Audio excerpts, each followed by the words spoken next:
Welcome back to another live stream. Hey everyone. Just want to make sure everything is working fine. I'm not talking to myself. If you can see this feed, is the video working okay? Is the audio fine? Is there any distortion or any echo, whatever, any problem? Let me know from the start. Actually, I want to fix something. So give me a minute. I think the fan is a little bit too loud. I'm just gonna quiet down the fan a little bit, and yeah, just be right back. Just give me 1 minute. Just give me 1 minute. Where is that?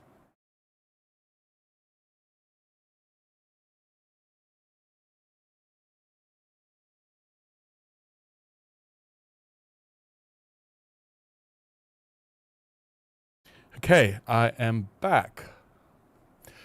Where is the camera? Okay. Hope everything is fine. Thanks, Zach, for letting me know. Let me drink some coffee first. Coffee or waste. Thanks, Jeff. I appreciate that. And I should be checking my microphone settings. Let me just open up the app. Just make sure everything works right at the start. Okay, microphone is fine. Everything is okay. All right. As usual, I'll say hi to people first. If you are a member, your name is highlighted in green and there's a star badge next to your name. Members will get a priority for my responses in the chat. But if you're not a member, don't worry. I go to every single chat. Just have to wait for a little bit. I'll get to your chat. All right. Okay. Gregory is asking, who is here waiting? Hey, Gregory, why are you so early? It's very early where you are, right? It's what, 6 o'clock in the morning or something? Hey, JTAG, very good to see you. Thanks, Zach, appreciate that, and nice to see you in the stream. Okay. Wesley says, OM-1 Mark III wishlist, improved subject detection autofocus. Yes, the subject detection needs some work, especially the human face and eye is not 100% reliable. I've just used it to shoot some portraits yesterday. I'm going to share some shots later, the portraits that I've taken. And yeah, I got reminded very quickly that, I wasn't using the OM-1 Mark II, I was using the OM-1 Mark I. But still, I've used the OM-3 before, which has the same human face and eye AI detect, smart detection thing. And yeah, it wasn't 100% reliable as well. So 4K 120 frames per second video, yep, I think that's pretty much the industry standard at the moment. Battery life, I don't know. I thought the battery life of the OM-1 was quite okay. I have no issue with the battery life though. How bad was it for you when you use the OM-1 Mark II? 24 megapixel sensor. I think if they really want to improve the resolution, they should go like 28 or 30. 24, 20, to me, that's not much of a difference really. Like when I use my full frame Nikon, the Z5, it's 24 megapixels, right?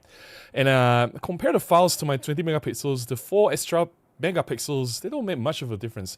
But if you compare with images from, say, Sony A7 Mark IV that has like 33 megapixels or something, that is a huge difference. Yeah, I agree with your list. Generally, I agree we do need some improvements there and here. Jamie, hi, good to see you here. Anthony, hey, very good to see you. Thanks for joining the stream from Newfoundland and Labrador, Canada. Joe says, most of the things people are asking for have been served by the G9 Mark II. I have the OM-1 Mark II and the G9 Mark II, and I'm personally not seeing any real need for Mark III yet. If you are happy with your camera, I'm very happy for you, Joe. But then again, we have to be very careful not to speak for everyone. Like, I'm happy with my EM1 Mark II. Seriously, right? It's like for me, it's my workhorse. I use it to shoot professionally. My clients never complain. I think that camera is fantastic. But I can't tell everyone, hey, you don't need any new cameras. You don't need to use your full frame camera or your medium format. The 10 years old EM1 Mark II is sufficient. I think they'll be a little bit arrogant in a way, and like my photography doesn't represent everything that's out there, right? Just because I think that the camera is good enough doesn't mean that everyone should be using that camera. And also, it's very important to look at the market situation, especially how Micro Four Thirds is doing. If Micro Four Thirds is doing well, then Panasonic and OM Systems share Wouldn't it be so miserable? I think the last we checked was like less than 5% combined in the total space. And that's really sad, right? Like if G9 Mark II and OM-1 Mark II have everything already, then why are they doing so poorly in the market? Numbers don't lie, Joe. Numbers don't lie. Just look at the numbers, right? Yeah. Thank you, Jeff, for the feedback, and nice to see you again, Jeff. Another Jeff says, "You are the man, Robin." Thank you so much, and welcome to the stream, Jeff. Let's get to the members chat. Zach says, "Hello, I brought a 1442 EZ last week for a decent price." So I guess you bought, right? Not you brought. I think it was 190 Australian dollars. Still waiting on the shipping. Nice. That lens is amazing. The only problem with that lens is that after a while, it tends to have some failure. There's some flat ribbon cable inside the lens for the zooming, and that tend to break, and that's when you encounter the lens error and everything. But other than that, optically, that lens is fantastic. I've made several videos talking about that lens before. Yeah. John says, "Hello from the warm UK." Hey John, how are you? Good to see you there. Anthony says, "The average winter temperature in January is too early. March is minus 15 Celsius. Okay, in February it's not uncommon for temperatures to drop below minus 35 degrees. But we are not in January and February, right? Okay. Why are we talking about temperatures? Did I miss anything up there? Okay, interesting. Anyway, Wesley says, "I use Pro Capture a lot for the birds. I find these drains the battery super quick." Ah, that explains. I mean, what's the speed of Pro Capture in OM-1, OM-1 Mark II? Like, I remember the speed for Pro Capture in EM1 Mark II was 60 frames per second. So on OM-1, OM Mark II must have been like 100 frames or more. That's crazy. Also, there are currently 30 megapixels micro four thirds sensor. There is a 48 megapixel sensor. There is. I said 24 because I believe those sensors do already exist on Lumix. Nah. The sensors on the Lumix, on the Panasonic cameras, they perform worse than OM system. They even worse than the old EM1 Mark II. The data is online. We've talked about this in a different live stream before. I'm not going to repeat everything again. If you want to see, let me just pull up the link of that live stream that I compared the dynamic range, high ISO performance of the new OM system, OM-1 Mark II and the G9 Mark II versus the older cameras. The older cameras have better dynamic range, better high ISO performance in Photos to Photons website and several other websites like DxOMark. Like this website support these conclusions, right? So let's see, what was my live stream? Give me a moment. Let me see if I can find it. Hey, it's not here. Maybe it's here. Search.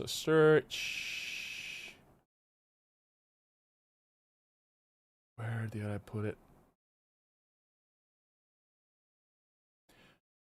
Where is it? Where is it?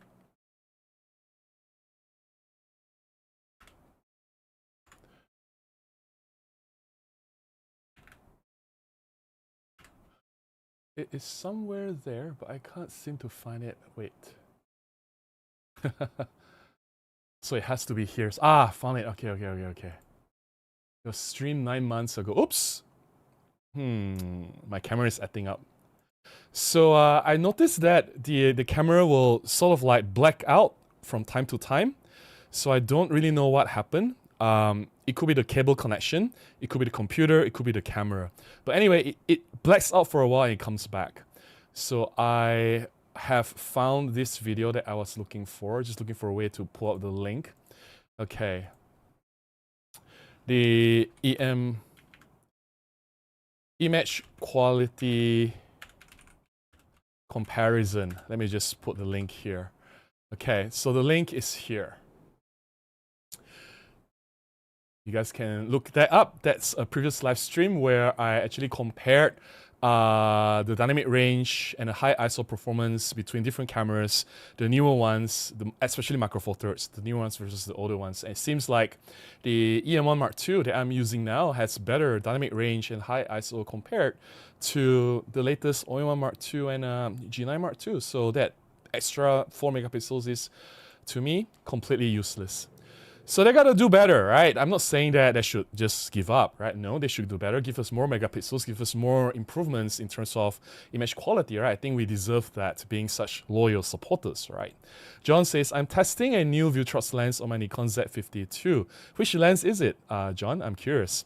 Zach says, I reckon the day I go to buy OM-1 Mark II and OM-1 Mark III will be announced the day after knowing my luck. Okay, so you buy the OM-1 Mark II and then they announce the OM-1 Mark III. Okay. Janet says, Robin, I was curious as to what particular field of engineering your main schooling was for. Civil engineering. I had a civil engineering degree. I practiced in geotechnical engineering, and I worked for the largest geotechnical consultant firm in Malaysia. It was GNP. For those who are in Malaysia, you will know that. Those who are in the industry. I worked there for 5 years. I did piling, basement design, subsurface investigation, what else? Soil slope stabilization, soil nail, among other stuff. But I did a lot of subsurface investigation, SSI, as well as slope stabilization. Yeah, pretty much those are the stuff that I did when I was an engineer. Yeah. Okay. Anthony says, I want OM-1 Mark III to have more winter glove-friendly shutter release that I can actually feel. Currently, I cannot feel the shutter release on the Mark II. This was not an issue with the EM1 original. Okay. I guess you can feedback this directly to OM system, right? Like, I don't even know if they're watching this, man. Like, seriously. GDR says, hello from Italy. Hey, GDR, how are you? Good to see you here. Kristen says, have you tried using speed booster? No, I have not. What are your thoughts? I want to try. Well, I try to mount the lenses. I try to use native Micro Four Thirds lenses as much as I can. The only time I mount something is the old 4/3 lenses, because those were Olympus lenses, and with the newer Micro Four Thirds bodies with phase detection autofocus, like the OM-1, OM-1 Mark II, the older 4/3 lenses work very, very well. For example, the 5200 f2.8 3.5, which I did birding with, and then I sort of like hacked my way into using the MC20 teleconverter with that 50-200. It worked really well. And I've been playing around a lot with the 50 f2, the macro lens, though I didn't use it to shoot macro, I used it to shoot portraits instead. And also, a teaser, one of the videos that's coming soon will be me talking about the 1454 f2.8 to 3.5 again, the 4/3 lenses. Other than that, I'm not comfortable attaching it to other lenses. I've seen other people use like Canon, Nikon lenses on Micro Four Thirds using these speed boosters or metabones or whatever. It's just horrible. Autofocus is just horrible. And for me, no autofocus, no go. I need my autofocus. Yeah, at least with the 4/3 lenses on the newer Micro Four Thirds face detection body like OM-1, autofocus is actually surprisingly good. Like, I was actually happy with it. Okay. And then it says, hi Robin, you have OM-1 and OM-1 Mark II. You can compare the difference between the two shutter releases. The shutter release in OM-1 Mark II is more glove friendly. Why would I want to use glove? Dude, my fingers are literally sweating. We don't need to use glove in Malaysia. Robert says, good morning, Robin and friends in cloudy Northern Virginia, US. Hey, Robert, how are you? Good to see you here. Enzo says, hi, Robin. In my opinion, Pro Capture is an underrated feature for other types of photography, like weddings with unpredictable moments, kisses, flowers, throwing reactions. I think it's useful, but I also don't want to use it a lot because I don't want to come home with like thousands of shots that I have to throw away. You get what I mean? It's like, it just wastes a lot of space. I understand for moments that are extremely difficult to catch. For example, golf swing, right? You want to make use of that 60 frames per second, 100 frames per second, or those crazy fast burst rate, like a golf swing, right? Then I understand that's where the Pro Capture mode comes in, or even if shooting certain sports where everything happens in that split second, right? But for weddings, really? Kisses? You can't predict kisses? Okay, maybe.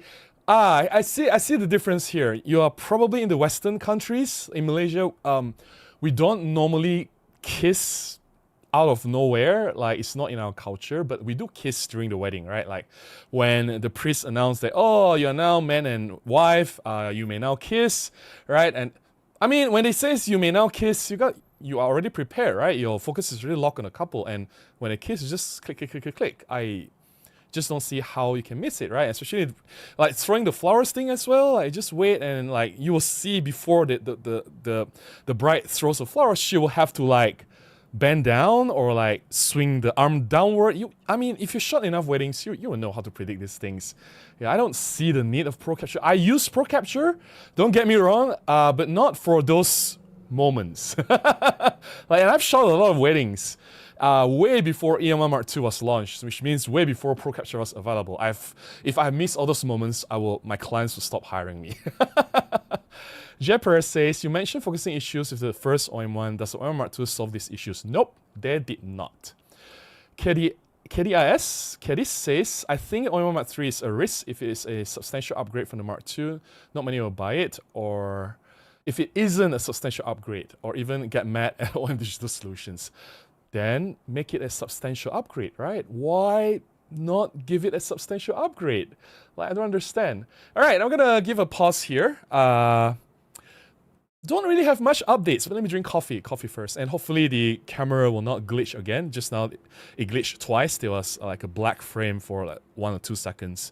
Hopefully it plays nice for the rest of the night. Just drink some coffee. Don't have much updates. I don't think there are any events. Oh, there it is. Just mention it. Okay, you know what? Let me just fix this. Let me just try to fix this. It hasn't happened in a while, right?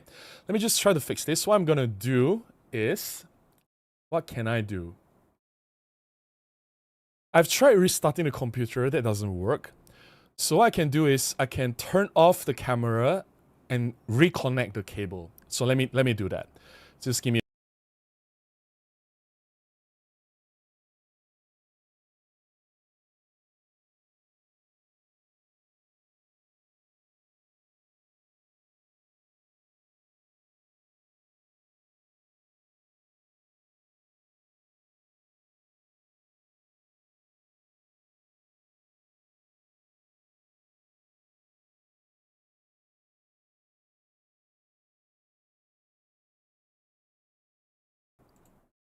You guys should be able to hear me.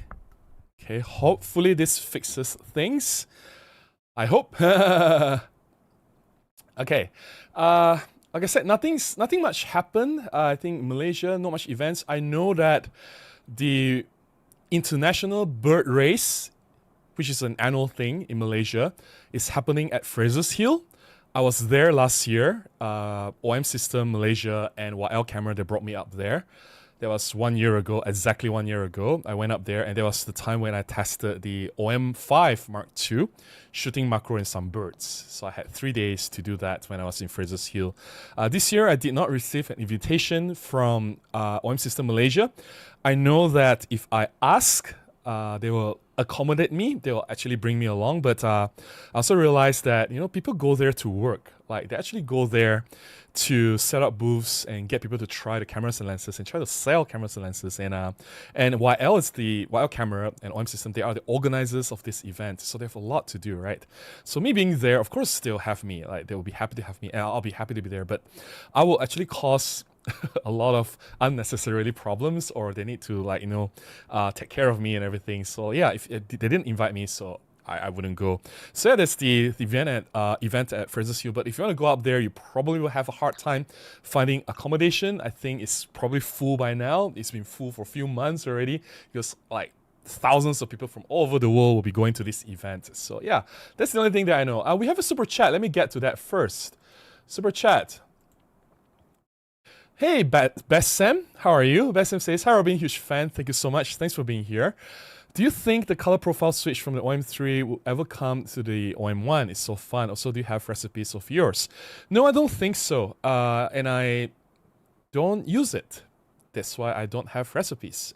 If you have, I mean, you said that you're a huge fan, right? You've seen the way I have my photographs, the way I present my photographs. They are almost straight off camera. I'm perfectly happy with the color profile that Olympus does by default. The natural color profile, I normally just do a little bit of tweaking, add a little bit of contrast, manage a bit of shadows, maybe bring out some details. Normally the white balance is great out of the camera. I love the skin tone. Later you'll see some photographs which are almost straight off camera as well. The portrait shots that I did yesterday with the OM-1. I have no issue. I don't need those the color profile switch. If you love it, I understand, but I don't think they will bring it to the OM-1. Because the OM-1 series is more like the series, I don't think it can benefit from this color profile switch. Just my thought. Who knows? Maybe they will. It'll be very interesting to see that happen. Like when I played with the Pen F like 10 years ago, I didn't really use the profile thing much as well. So yeah, it's just not me. It's not my style of photography. All right. Okay. Where were we? Yeah, last Monday I released a video. So it was about the EM1 Mark II, where I talk about why I think EM1 Mark II is the best value professional micro four thirds camera you can get in 2026. And I still use my EM1 Mark II as my professional workhorse camera today to shoot jobs for clients, as well as for my personal projects. I think EM1 Mark II is fantastic. The fact that it is still fully functional now, like there's no hiccup whatsoever, no problem. I don't even dare to check the shutter count, really. I mean, if it dies, it dies. I'll buy another camera, right? Whatever the camera is, another EM1 Mark II or EM1 Mark III or whatever. But it's still going strong. So yeah, it's so reliable. It hasn't failed me yet. And every time, consistently, it delivered great results. My clients have been so happy with it. So yeah, I talk about why it's such a great value camera. And in the comments, I got a few people saying some interesting things. So one is that they say, hey, how about the Panasonic G9? So I say, but then Robin, you are biased, right? You are ambassador. Of course G9 is better. But here's the thing. Ambassador or not, like the truth is the truth, right? The G9 original, the Panasonic G9 doesn't have face detection autofocus. And I need face detection autofocus, both for my stills as well as for my video making for my YouTube, right?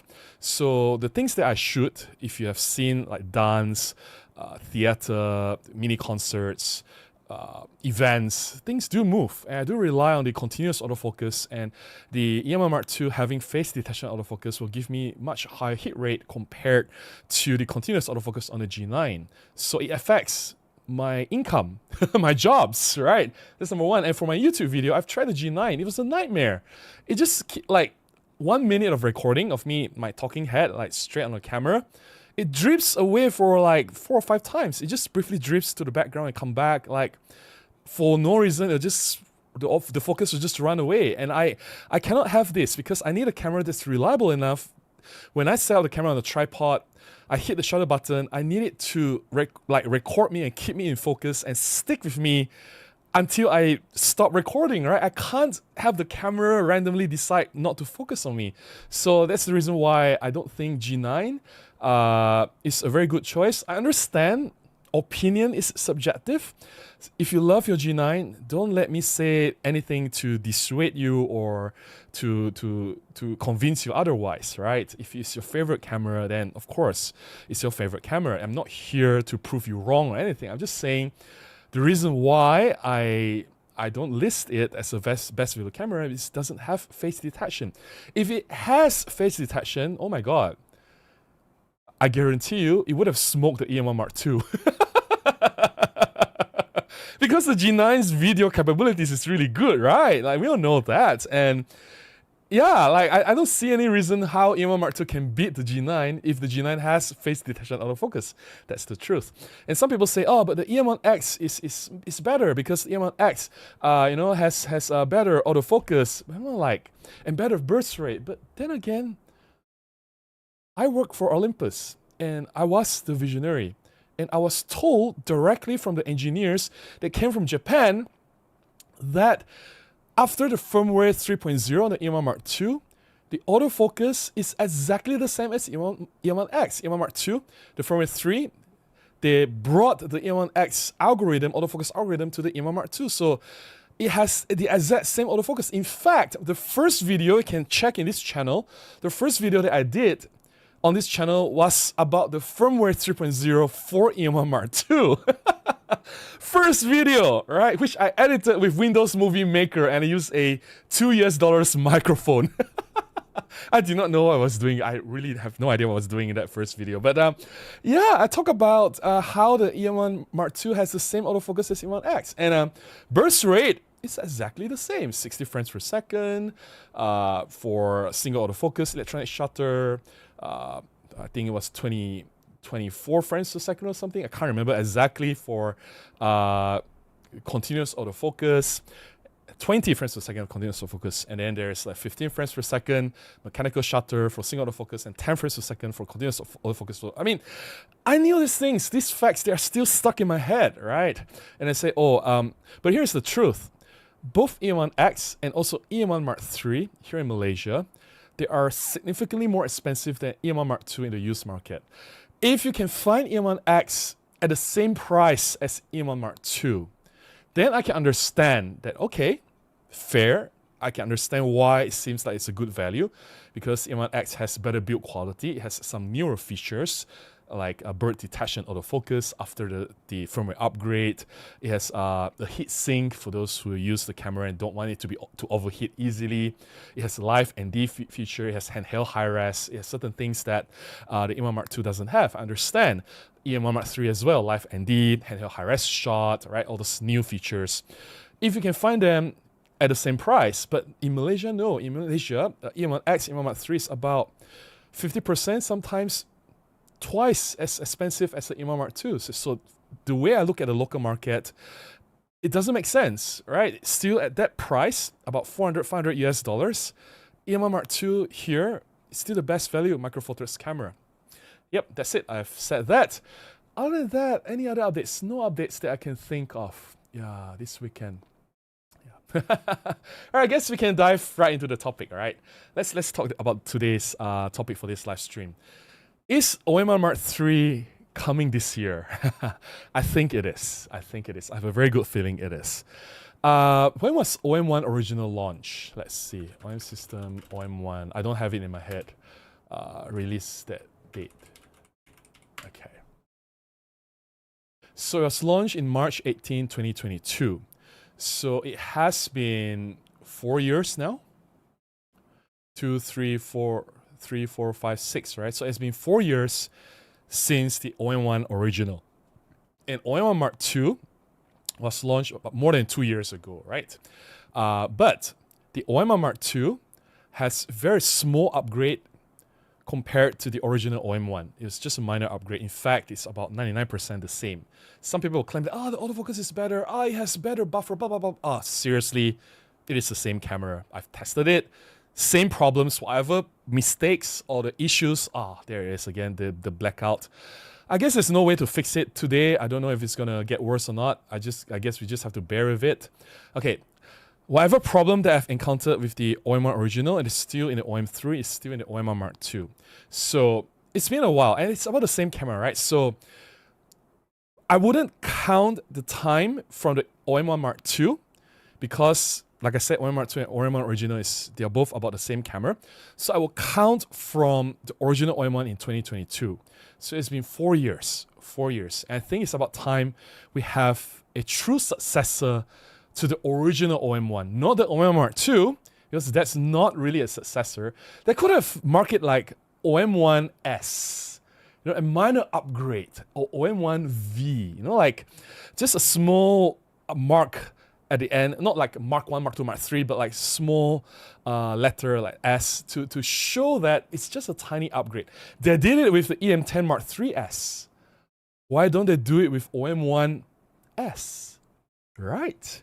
So it confuses people when you put Mark 2, especially if you look back the history, right, from EM1 to EM1 Mark 2, from EM5 to EM5 Mark II, it was a massive jump, right, in terms of capabilities, feature set, what the camera can do, and overall capability of the camera. It's a huge upgrade.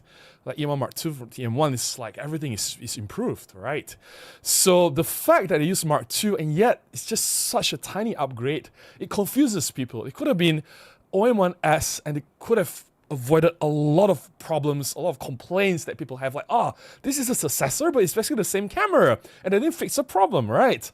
So now, especially now, 4 years after the original OM-1 launch, they have to come up with a true replacement or true successor.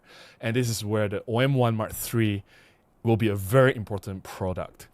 I don't know when it's going to come out. I don't even know if it's going to come out this year. I'm just guessing. I just say that it's about time. If they delay longer, people are not going to be very, very, very patient. Wait. Okay. I thought the wind is blowing the door. The door is going to close. If they don't... The door is closing. Let me fix the door for a while. A lot of distractions for tonight, but be right back. Let me fix the door. It's going to take a few seconds.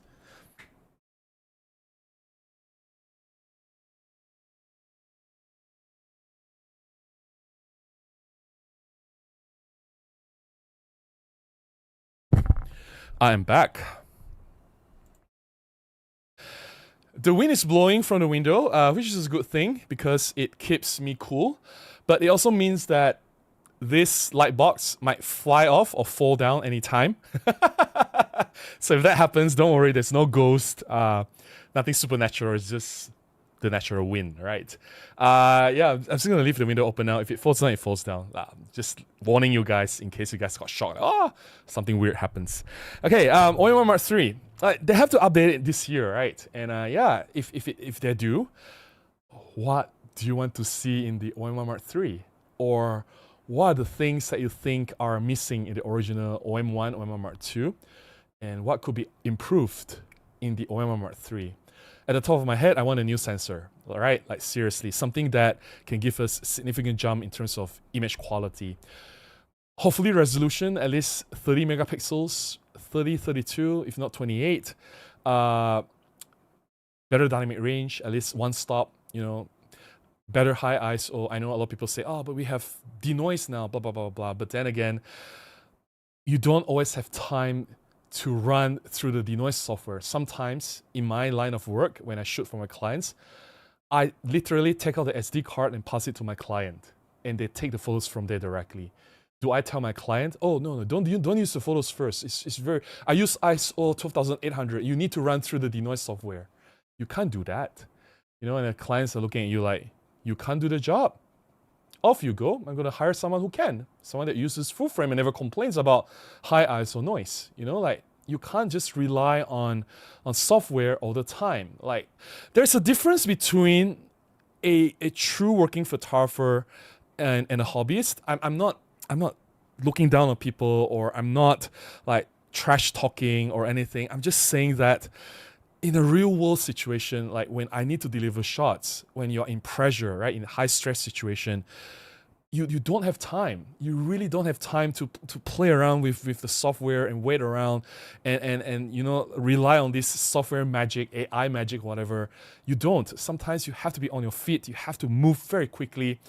And the moment you snooze, you lose. Right? If you are not quick enough, if your competitor is faster than you, that's it. You lose, right? So yeah, that's the reason. I think new sensor with better capabilities. I think one stop is not too much to ask for. You know, it's been 10 years. The image quality has not improved since EM1 Mark II. So yeah, that's the first thing that I want. And of course, I want them to fix the autofocus problem. I want the single autofocus or continuous autofocus, both single autofocus and continuous autofocus capabilities to be as good as the EM1 Mark II or better. Should be better, right? Shouldn't be just as good, should be better, not worse, in low light, low contrast situations. Like, I tried even like yesterday in low contrast. It was so bad at OM-1. Anyway, autofocus should be better, and the subject detection must be improved as well, especially human face and eye detect. If they can do it with the birds, I've tried the birds AI, the tracking, right? It works. I have no complaint with the OM-1. It was fantastic. If they can make it work, why can't they do that for humans? Like, it's just not as reliable. Yes, I know that the OM-1 original doesn't have the AI thing, only the OM-1 Mark II, but I've tested the OM-3. You can see my reports is on this channel as well. The human face and eye detect, the AI thing is just not reliable. It's not as reliable as, say, Canon, Sony, and it pains me to say this. The human face and eye detect on the Nikon Z5, which is like a 5 years old camera now, that is a budget entry-level camera, right? It's better, it's more reliable. Like, I can rely on the Z5 for jobs. I've used it for jobs actually, and it gives me higher hit rate than the OM-1 when it comes to human face and eye tracking. Like, that is very painful for me to say, you know, like, we're falling so far behind, and these are basics. These are considered basics now. right? And they don't even get it right. So they gotta get the shit together. New features, I don't really care so much. Really, like I'm sure the image stabilization is gonna get better. They're gonna give you better electronic viewfinder, maybe more reliable weather sealing, maybe improve the live ND feature, maybe faster handheld higher shot, all these things. But yeah, I think the core of the camera is image quality and autofocus. Those are just the core. If they can get both things right, I think the camera will shine. And a lot of people, trust me, a lot of my friends, the reason they move away from Micro Four Thirds is very simple. They look at the full frame cameras and the image quality they get out of it. They're happy. And a lot of my friends, they are rich, so money is not a problem. You can argue, but full frame is so expensive. No, they're hobbyists, right? Or working photographers. So cost is not an issue. It's just a cost to the business. And look at the full frame cameras and compare 45 megapixels, 60 megapixels versus 2024. There is a difference. There's a very big difference. Dynamic range in harsh situations. When we shoot low light at ISO 6400, 12800, you compare. There is a big gap. I'm not asking Micro Four Thirds to surpass full frame. That's not possible in terms of physics. But come on. They've been stuck forever. And have you seen was it Petapixel recently, or was it DP Review that published that, the Sony A7 Mark VI, the new benchmark for dynamic range for modern cameras. They can continuously improve the image quality of the new sensors. They can tweak and make improvements. Why can't we do that with Micro Four Thirds? It's like there's zero improvement, right? So yeah, those are my thoughts. I'm not going to take too much time to push my opinion on what I want in the OM-1 Mark III. For me, it's very simple. Fix the autofocus, improve the human-facing eye detect, and give me a new sensor. I'll be very, very, very happy. Everything else about the camera is fine. Come on. I've been the biggest fan for Micro Four Thirds since day one, right? I don't know if you can find anyone being more fanatical about Micro Four Thirds than me out there. Maybe there are, but I would like to think that I'm the biggest fan of Micro Four Thirds, and I'm only saying those things out of love. And I do want OM Digital Solutions to succeed. I do want them to gain more market share. I do want more amazing products from OM system, both cameras and lenses in the future. I want them to do well. In order to do that, they should not screw around. They've got to get this right. OM-1 Mark III is an important camera. It's the flagship camera. If they can't even get it right, then what other hope do they have? Do you agree with me? Do share your thoughts in the chat. Let me drink some coffee and I'll get to the chat. So far, the stream is doing okay. No more blackouts. Hopefully it stays that way. Okay. Zach says, I would use Pro Capture. It sounds helpful for what I do, but I hate how I can't make a sound. End up taking way too many photos by accident. Okay. That's the reason why I don't use it, right? Let's see, any more chat from members before we jump back to non-members? Len says, hi Robin. Hey Lenny, how are you? Very good to see you again. Lenny was one of my workshop participants in Kuala Lumpur 2 months ago. Hi, I hope you are all good. Glad to be able to join, albeit a little late. No worries. Lenny, always very happy to see you. Thanks for being here. Lenny says, I think the OM-1 Mark III needs to happen soon for some new pen style cameras and with major updates. If not, I can't see OM system will remain around for too long in its current form. Yeah, it seems like, I agree with you, Lenny. Like, they seriously got to rework the OM-1 and really give us a great wow camera, right? Something that not only will impress us as Micro Four Thirds fan, as OM system Olympus fans, but also it'll be good enough to attract new customers, people from other camps, right? Yeah, you got a point there. JTech says, if you had to guess what you think, Q3 or Q4? Q4. Definitely Q4. Yeah.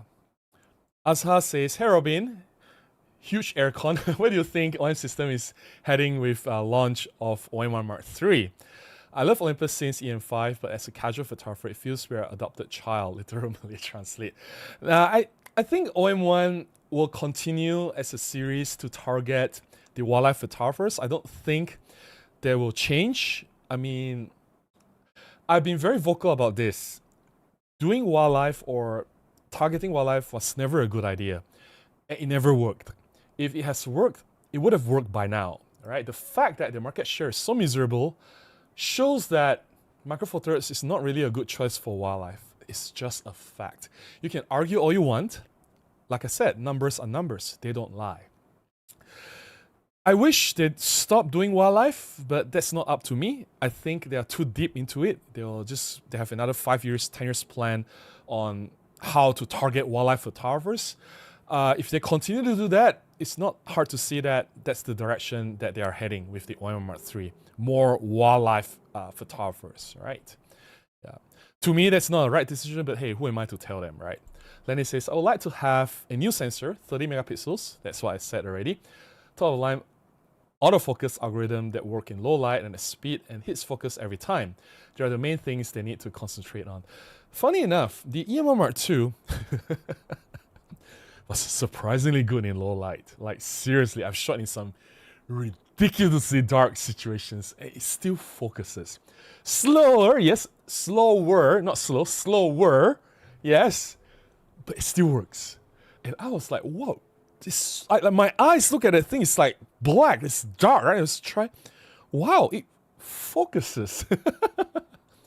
And that's where OM-1 fails, unfortunately, right? Yeah. Okay, let's get to non-members chat.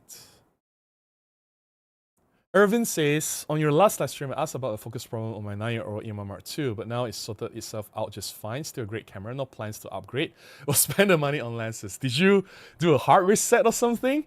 Yeah, I never had any focus issues with the OM-1 II. Anthony says, my wish list for the Mark III is 24 megapixel stack sensor, only more powerful image processor with overall autofocus improvement and dual CF Express slots. I think CF Express would be a waste of space for a 24 megapixels image sensor. If they move to 30, 33, maybe they'll need a CF Express. It's 24 megapixels, 20 megapixels. I think the file size is not that large, and now they can support like what, 100 frames per second? What, you want them to go 200 frames per second? Really? Okay, this says, for me, OM-10 will be the better choice. I think they should definitely release entry-level cameras as well. We've talked about this already, whether it's a EPL line or EM10, OM10 line. That's a separate topic altogether. But the flagship camera must never be neglected because it's been a while. It's been 2 years since OM-1 II. It's been 4 years since OM-1 original.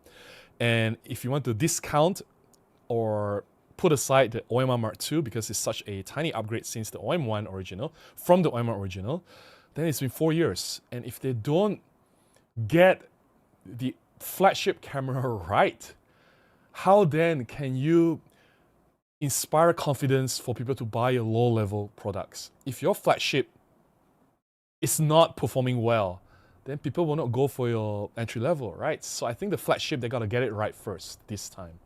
Yeah. Delphine says, hi, hello, how are you?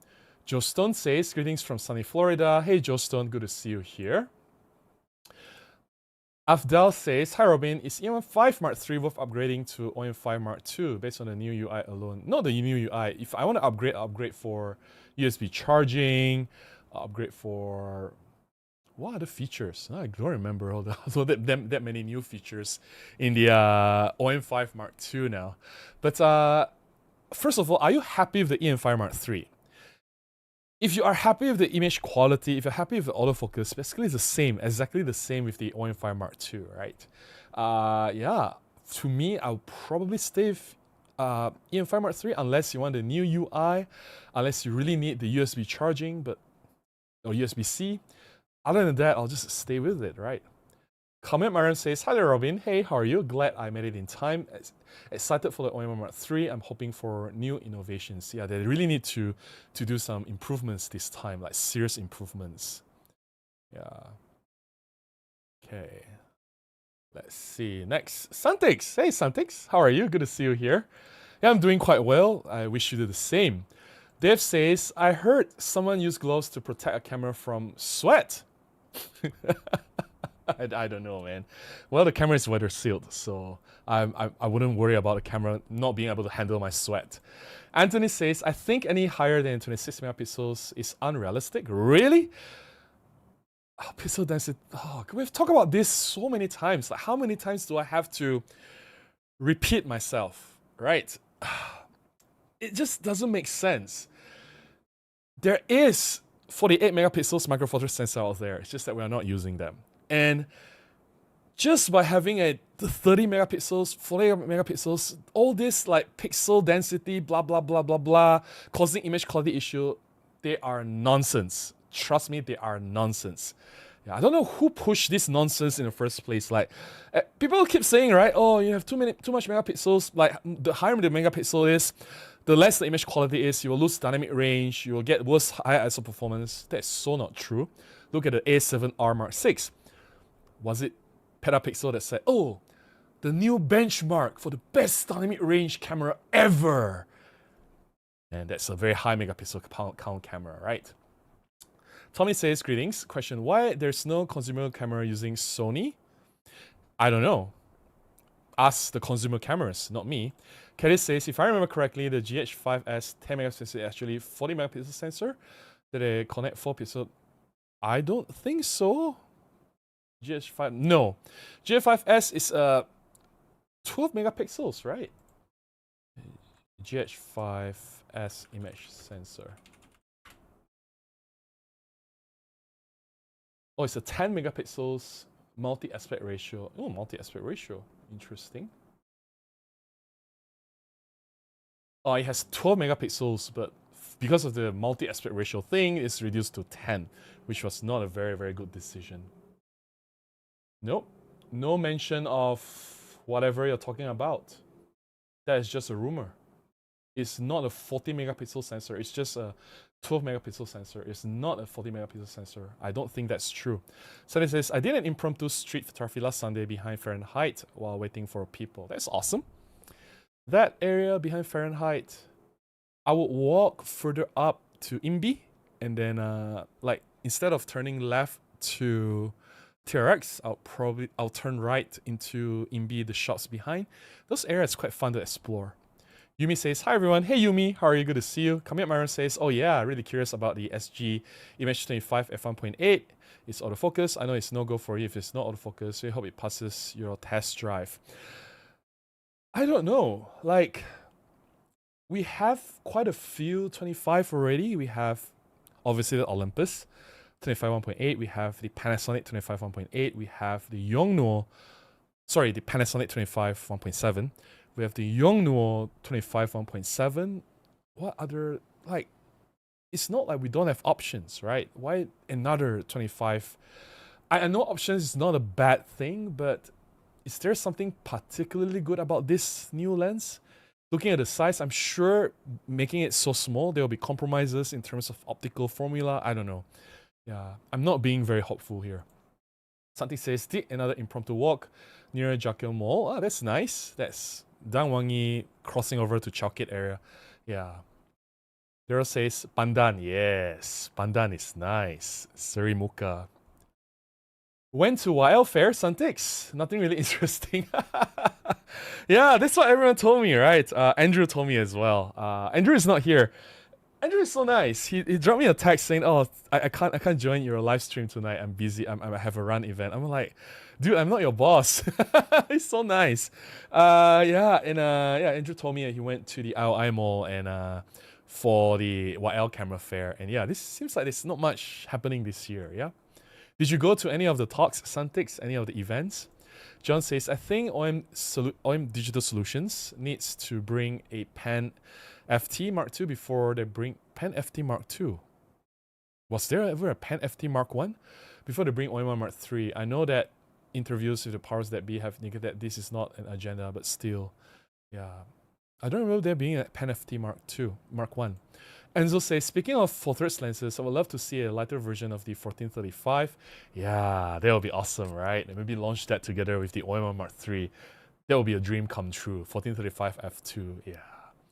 Joe says, that's why I said personally. No worries, no worries. Yeah, we all share what we like and dislike, all right? Prosty says, I have the EM1 Mark II, so nice to use. It is, it's amazing. And Trail says, howdy Robin and all. Hey, and Trick, how are you? Very good to see you here. Prosty says, I heard the G9 had a great electronic viewfinder. Is it true? It has a higher resolution viewfinder than the EM1 Mark II, but it also has a pin cushion distortion, which is very weird.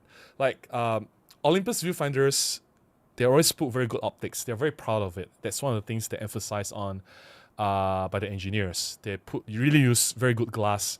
Like people don't realize, right? They think that when you look through the viewfinder, it's just looking at the LCD screen.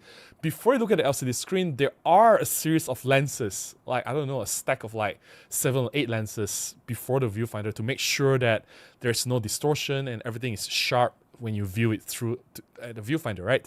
But the funny thing with the G9's viewfinder, if you have the G9, it has very serious pincushion distortion. It makes everything look very warped. Like the image is not like proportionate. It's very hard for me to explain until you see it. Yeah, that's one of the things I reported as well in my original review many years ago on the G9. Yeah, I don't know. I don't know if the new GH6, GH7 and the G9 Mark II has this problem. I obviously haven't seen this camera. Nobody have these cameras in Malaysia. And then it says, majority of us users of Micro Four Thirds cameras want better image quality in low light if they use 30 or higher. That is a myth. Like, Anthony, how many live streams have you joined? And how many times do I have to repeat this? I'm going to say it again, right? For the sake of entertaining your theory of if you increase high megapixels, you'll lose ISO. Micro Four Thirds started with a 12 megapixels image sensor. They upgraded in EM5 original in 2012 that has a 16 megapixel sensor.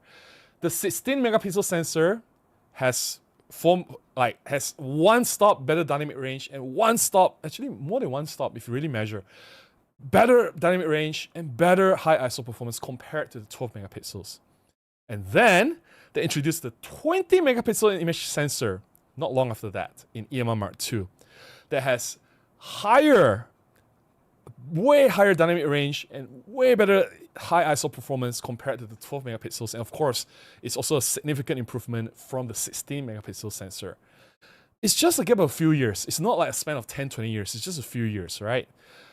From 12 to 16, improve image quality. From 16 to 20, improve even further, right?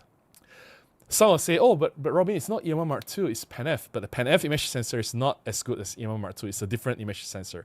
The PanF's image sensor has better resolution, but about same dynamic range and same high ISO performance as the 16 megapixel sensor. It is the EM1 Mark II's image sensor that has some kind of magic. I don't know what witchcraft they used, but somehow they managed to squeeze even more dynamic range and high ISO performance compared to the 16 megapixel sensor. So every generation, there is a jump in image quality.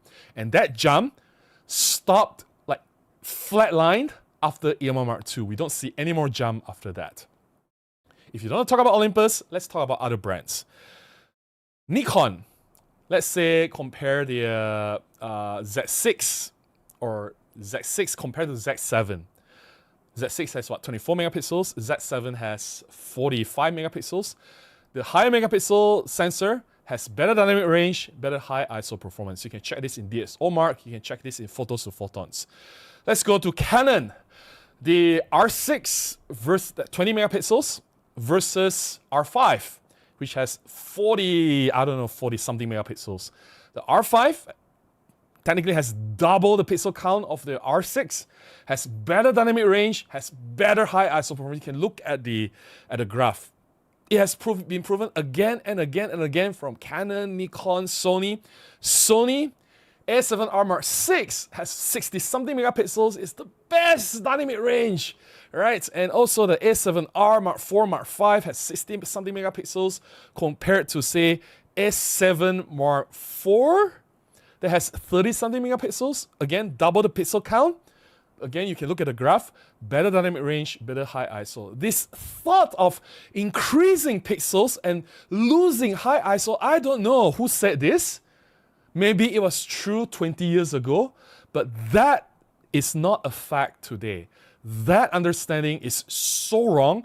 It's been proven wrong again and again and again and again and again. I don't know how people are stuck at this one belief and they refuse to move on from that. So please, Anthony, you've said this so many times already and I've talked about this so many times already. I hope I can convince you that this belief is wrong. Okay, let's move on. Yumi says, when I bought my EM1 Mark II, the EM5 Mark III was more expensive secondhand.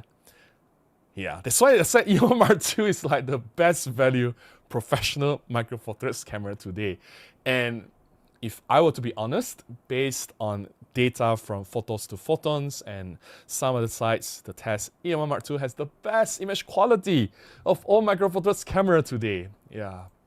An app named Joe says, the only things I want to see are 4K 120 to be able to shoot 10-bit in a flat profile, improve HDR mode that can output RAW, an improvement in handheld high-res shot would be appreciated. Yeah, I think the handheld high-res shot, it still takes like what? How many seconds? 5 seconds? 6 seconds? I can't test now because the OM-1 is mounted on a tripod. Let's see the power of AI. OM-1 handheld high-res shot, how long? Let's see what AI says. 5 seconds. It still takes, at 5 seconds, although it's a huge improvement compared to EM1 Mark III and the EM1X. But 5 seconds is still very long, right? So if they can cut it down to say 2 seconds or even 1 second, 1.5 seconds, that would be amazing, right? With better processing capability. Yeah. Let's get to non-members chat. Oh, members chat. Let's see. Zach says, my EM1 Mark II has some focusing issues as well, but I think it's dead pixels. It has a few. Okay, okay. If the average phone has 48 megapixels and looks okay, I'm sure 30 will be fine on Micro Four Thirds sensor. I know, right? I know, right? Yeah. No, all this idea about more megapixels will degrade the quality is just nonsense. We have come a long way since then. The image sensor technology has improved so much. If Fuji can have 40 megapixels on the APS-C sensor and nobody's complaining about the Fuji's 40 megapixel sensor, why can't we have 30? Fuji is only about 30% larger than a Micro Four Thirds sensor. 30%. You can calculate the area. APS-C versus Micro Four Thirds, about 30%. If Fuji can have 40 megapixels and nobody complains about all these issues, why can't we have 30? Think about that. Geiger says, if you look at a photo micrograph of a Micro Four Thirds sensor, there is plenty of space available. Most of the real estate is a pixel is taken up by back-end circuitry. Yeah, they can just optimize it, right? Make it better and more efficient. Zach says you should do a video on Micro Four Thirds MIPS. Good idea. Thanks for the suggestion, Zach. Geiger says, smart engineering could increase the light collecting area, thus increasing the sensitivity and dynamic range, or to decrease the pitch for more pixels. Correct. Second Micro Four Thirds. Yeah. Hey Andrew, finally you're here. You finished with the running event? Hey Robin and everyone, I'm here. First time actually late to the party. Hope I didn't miss much. Nah, you didn't miss anything. Yeah. Okay, let's get back to a few more non-members chat. I'll start with the photo sharing of today. An app named Joe says, these are very simple things to implement. I agree. Prosty says, the days of massive jumps are gone. I hope not.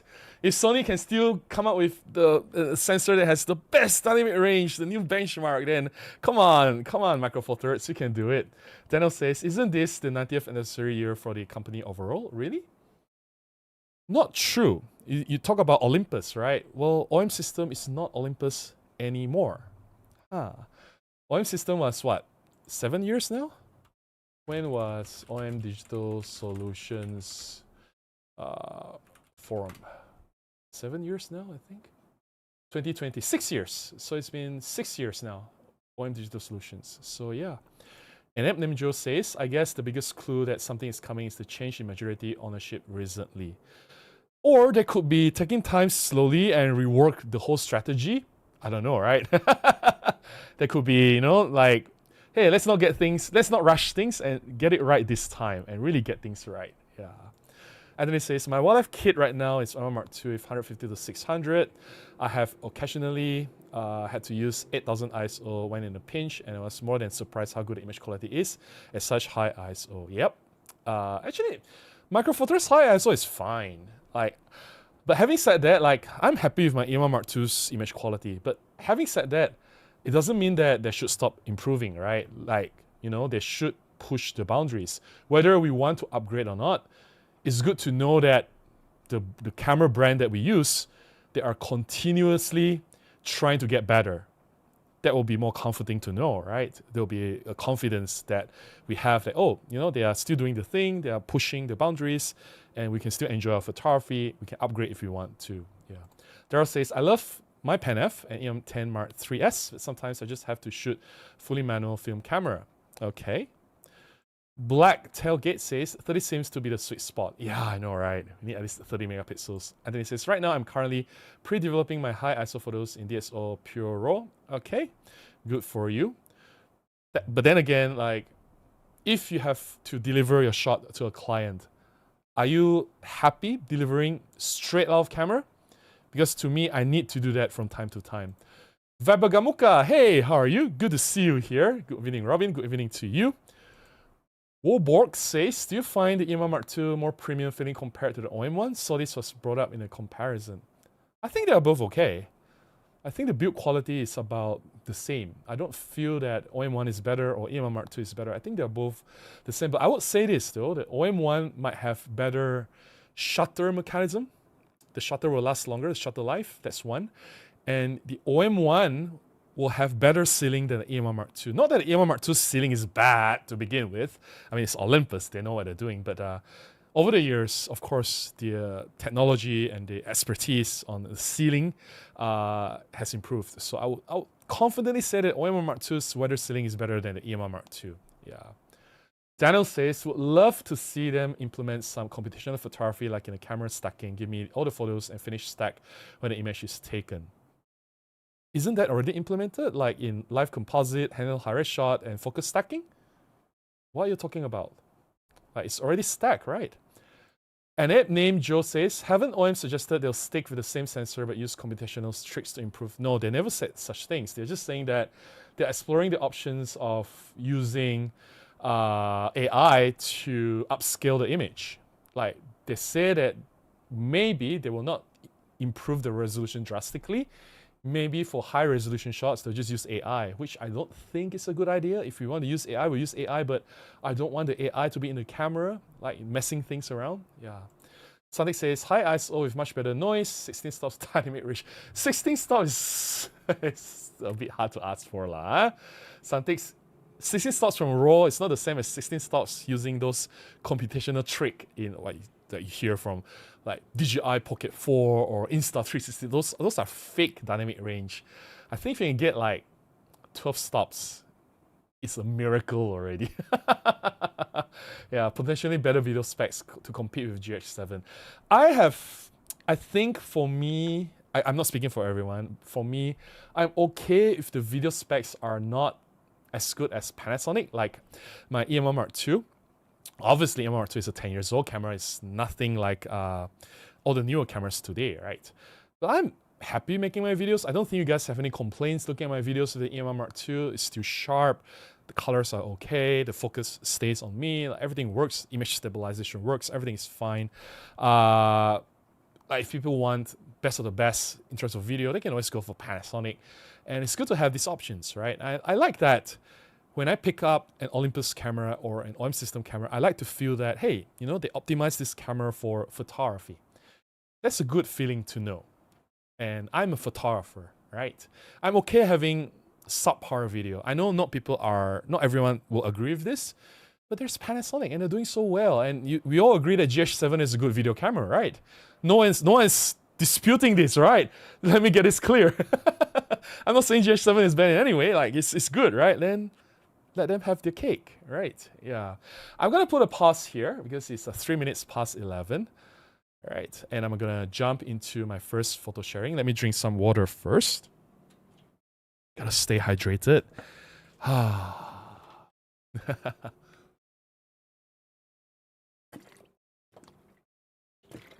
Yesterday, funny story yesterday. So yesterday, me and my friends, Van and Jojo, both also members of this YouTube channel, but they are not here in this chat today. We hired a model to shoot. So the plan was to meet up at the park at 9 o'clock. For those of you in Kuala Lumpur, it's at the Titiwangsa Park. I've never shot there before. I've been there. I've never shot portrait there before, so it was my first time. Meet there at 9 o'clock and shoot some models. That was the original plan. So I arrived. So I went out from the house at 6. I woke up at 5:30. Went out from the house at 6. Arrived on location at 7:15. So about 1 hour, 45 minutes before our meeting time or call time. The reason I was there early was to do my talking head videos. I intend to do a video, POV video of the shoot, the portrait shoot. So I filmed my talking head, my B-rolls, everything. I finished at around 8:45. It took me about 1 hour, 1.5 hours to finish all my video stuff. And I waited for my friends to arrive.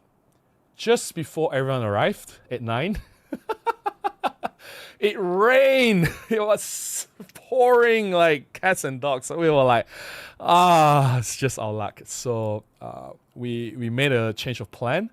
So instead of shooting at a park, which was impossible, we went to the Link. I don't know if you guys are familiar with the Link, which is very near KLCC, very near the G Tower. The Link. It was originally, if you're in KL, you would know this, the Lincoln Library. So the Link, I've shot there before. You've seen me did some shoots there before. So if you look at the photographs, you'll probably see that, the background looks familiar. So I've actually done some shoots there before. It's an indoor location, so we can hide away from the rain. I used the OM-1. I can't show you my OM-1 because my OM-1 is my streaming camera. And hey, good news, the screen is not blacking out anymore. So I hope it stays this way. But the lens that I use will remain a mystery. This video of this particular portrait session will be published next Thursday. So it's about 1 week from now. Exactly 1 week from now. But for members, you'll see it on Wednesday night. So these are the photographs. I'll just share a few of the photographs. If you want to see more, check out the video next week. All right. There you go. So model is Zara. She's a friend of Jojo. They've known each other from, I think, some Filipino friends. Zara is Filipino. Jojo is also Filipino. So yeah. And yeah, I'm keeping this lens mystery. So let me know what your guesses are. I will not tell you even if it's correct. But yeah, the answer will be revealed next week. So OM-1, and I mentioned about the autofocus. Yeah, there are some autofocus problems there and here. Nothing serious, but there is. It's not like 100% reliable, so that's quite sad. So that's Zara. I always like to play with reflections here. Another reflection shot, right? Right, you can see nice bokeh in the background. And just earlier on, someone was talking about what color profile I use, or if I have my own recipe. Like, this is almost straight out of camera. Let me see if I can pull out my Capture One software. Give me a moment, just to show you that it really is straight out of camera. I'm not kidding. Like, I don't even do much edits, right? Let me see if I can load it. It's gonna take a while. Give me a moment. Okay. Library, raw. Okay, we are here, but see if I can hide the taskbar. Nope, not this one. Taskbar settings. Hide the taskbar. Okay. Okay, let me go to the Windows screen. So you guys should be able to see this now. Okay.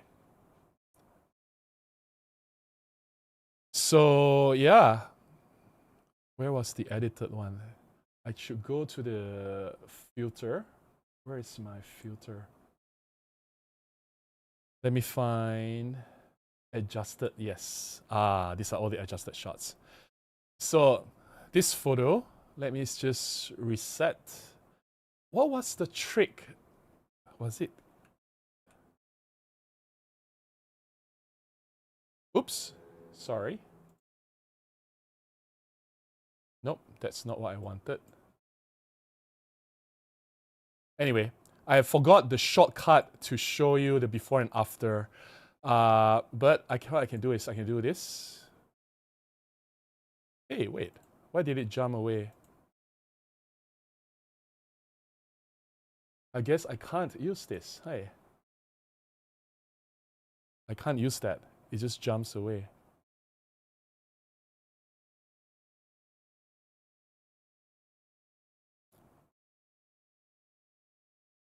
Anyway, these are straight out of camera shots. You can see the colors and everything. Let me just find another one that I've edited. Just now was filtered. Let me see.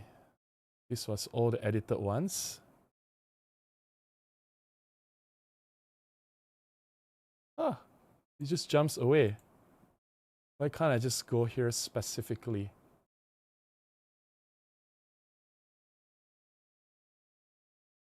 Anyway, doesn't matter. I want to go down here. There are some of here. You'll see that all these images, like the color is already very good. And I'll just show you very quickly because I don't want to spend so much time editing here.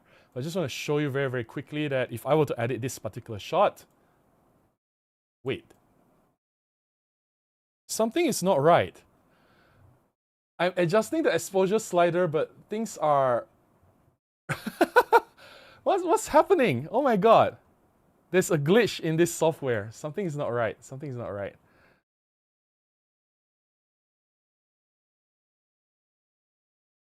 Okay. Okay. I hope after I've disabled the filter, things will be okay. Let's try this one. All right, let's try this one. Hopefully I can do some adjustments here. Okay, finally I can do some adjustments. Like you can see here, I'll probably see the highlights here. I'll probably tone down the whites, tone down the highlights, increase the shadow a little bit, increase the contrast. All right, play with the shadow toning a little bit. And I'm happy with this. I'll probably crop away the chair at the side, this chair, but other than that, I'm happy with the color profile of this. I don't do anything crazy, right? So yeah, let's get back to the photo sharing. I hope you guys see the point that I'm trying to make, but I need to bring back, camera. I need to bring back all my other windows first. Give me a moment. Okay. So like all these colors you see, they are very close to out of camera, right? Very, very close to out of camera. Yeah, this was the very close to the shot, one of the shots. I just crop away the chair and straighten things, and that's it. You can see it's very, very, very close to what was shot originally. I mean, I don't see the point of changing color if the color is already so good. Right, I always like natural looking colors. People have always have this idea that, Robin, you have this special sauce. Please share with us your editing technique. Or your photos are not out of the camera, straight out of camera. You're cheating. You shoot in RAW, you edit your photos to look so nice. I'm like, I don't understand the logic. Like, my photos are, believe it or not, very, very close to straight out of camera. In fact, I have no problem showing my photos straight out of camera. Yeah. And this is the part of the colorful stairs. I've used this spot so many times for all the other models that I've shot. Yeah. It wasn't our first location, guys. This was a backup location. And yeah, it was raining. So, you know, Titi Wangsa was it was my first time shooting there. So I was looking forward to get some really cool shots there. And unfortunately, we couldn't do that because it rained. This was a backup location. So yeah, but Zara was such a sport. She was such an amazing model. So yeah. Love the color blending here. And obviously it's indoors, so the lighting is not very good compared to natural light just now when we're shooting like near the window or outdoor, right? So yeah. And this is when it stopped raining. It's already stopped raining. The sun started to come in. This the corridor or veranda. And finally, we have some nice light to work with. Some natural light, some patches of bright lights and shadows to give the shape, which is amazing. It's just amazing. Go low angle. I love using low angle to shoot women. It will make them look a little bit taller. Go low angle, and I use the railing on the left as the leading line. And of course, some negative space to somehow make Zara stand out. And I intentionally asked her to lean it this way so she looks like she's slanting, where everything else is vertical. You can see a lot of vertical lines, but I want her to be like diagonal. So she just stands out from the picture. So it looks very, very different here. Right. Just love the light here. It looks a lot more vibrant and lively already. And there's some red background, which just makes her pop even more. I like her dress is lighter in color, so she immediately jumps out from the scene. And I like that her red hair matches with the red background, which is just amazing. Yeah. Yep. And the stairs and it was metal stairs. This was just leading up to a pickleball court, which was not open because no one booked the pickleball court. And the stairs, because it's black, it makes the background look a little bit darker, which makes her pop even more because of her lighter skin tone as well as her lighter dress. So she just stands out immediately. This has nothing to do with technical quality or anything. These are just very basic artistic understanding or basic sense, right? Like photography sense, a composition, how you frame your subjects, right? Yeah. I just love how all the colors just fit very nicely together. Like you see it, you will instantly recognize it. You'll notice it right away, and just move your camera around until it works. I'll show you how I do that. It's a POV video after all, and it'll be out next Thursday. So yeah, just last few shots. This was at the bottom of the tree trunk. Now there's a restaurant at the tree trunk already, which is crazy because I was just there like less than a year ago and it was completely empty. So things change very, very, very, very fast. That's the last shot already of Zara. Yeah, it's a short portrait session. We had a few hours to shoot her. I was shooting with a lens that I'm not telling you now. You'll see what lens it is next Thursday. Feel free to guess what lens it is, but I will not tell you even if you get it right. But yeah, I hope you enjoy the shots. I have another set of photographs I want to share after this, but let's get back to the chat and get back to the topic about OM-1 Mark III, which should be coming this year. I hope it is coming this year. Yeah. Yeah. Okay. Let's see. Let's see if I have chat from members. Let's go to that first. Zach says, people are definitely over-dramatic about micro four turrets that act like it's microscopic sensor when it can fit 5 times average phone sensors on it, according to my quick Google. Yeah, I think micro four turrets is not really that small. And in fact, it is big enough for most applications. And a lot of the jobs that I shoot is definitely good enough. And I like that it has more depth of field, so I don't have to worry about things not being in focus. And I also like that if I want to blur off the background, create the shallow depth of field effect, I also can do so. Not as well as a full frame sensor, of course. If the background blur is your main thing, then full frame is definitely more efficient in doing that. But yeah, like you saw my shots earlier, like there's plenty of background blur to go around with. Like how much more blur do you want from this shot? Really, right? Let's find some of the other shots. These are just against the wall. So like here, right, we can see the background is blurry enough. To me, it's enough. Like, and also I don't like the kind of look where the background is completely mush. Like it's so blurry that you don't see anything at all. I don't like that kind of shot. I still want to see some definition, some, like, you know what the background is, although it's blurry enough so that it's not messy, not distracting. Like, see the background blur. I have no issue achieving background blur with Micro Four Thirds. Like, you can see this background is blurry enough for, you know, if you want it to be blur, right? Yeah. Okay, let's get back to the chat. Andrew says, I thought you were about to say the model pull out again. Yeah, the last time we went to TT Wangsa, it was the exact spot, and the model did not show. That was the day when I did the 45mm video, 45 1.8. It's kind of sad. I think it's fated that me and my friends are not meant to shoot at that park. This is the second time we went there and we couldn't do anything there. So yeah. JTech says 60 macro. Interesting guess. Very interesting guess. Let's see. Zach says, oops, I did something I'm not supposed to. Zach says, do you shoot in normal, vivid, or enhanced? Well, I guess the photos that you see are not, it doesn't matter because I shot in RAW. So those photos are RAW. But when in camera, in preview, it was not natural profile. It was Olympus or OM Systems natural profile. So it's OM-1. So it's natural profile. MFS says, what do you think the problem is with the autofocus if you have to guess? It's very hard to guess though. It could be the algorithm. not being optimized to handle the image sensor's face detection autofocus. I don't know. I guess there's no point guessing. It's not my job. The engineers should fix the problem. Like, if Sony, Canon, and Nikon can get the autofocus so damn efficient, why can't you, OM system? John says, oh, just thought of this. A panorama mode where the previous shot is moved over to the side and made semi-transparent in order to make it easier to get shots that will merge well later. They can do that with all the processing power that they have today, right? I don't think that's impossible. Well, Borg says, I would like a smaller body for the Mark III by having better cooling, vapor chamber, graphene material with a smaller process node for the processor produce less heat. Have you had any heating issue with the current OM-1 series? But I do admit that the OM-1 camera is pushing the limit of the size. I would think the EM1 original would be a great size. But then again, I don't think the cameras are getting any smaller these days. I'll be happy if they have a Mark III. I wouldn't be complaining about the size. Unless they make it bigger, then please. Oh god, no. And then it says, I personally think OM system tries to bring out the next flagship with only 20 megapixel sensor.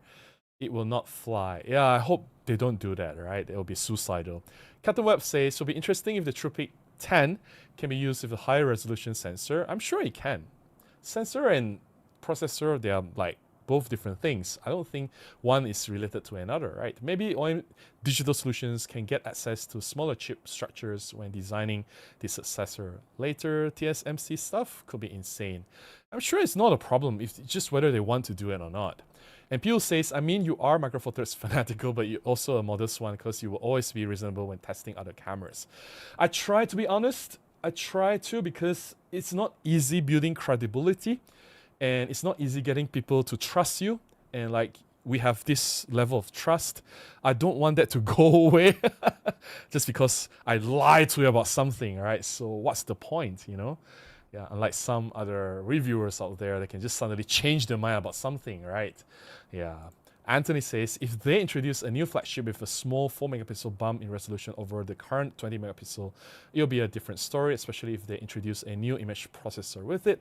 I think the processor will have to be new.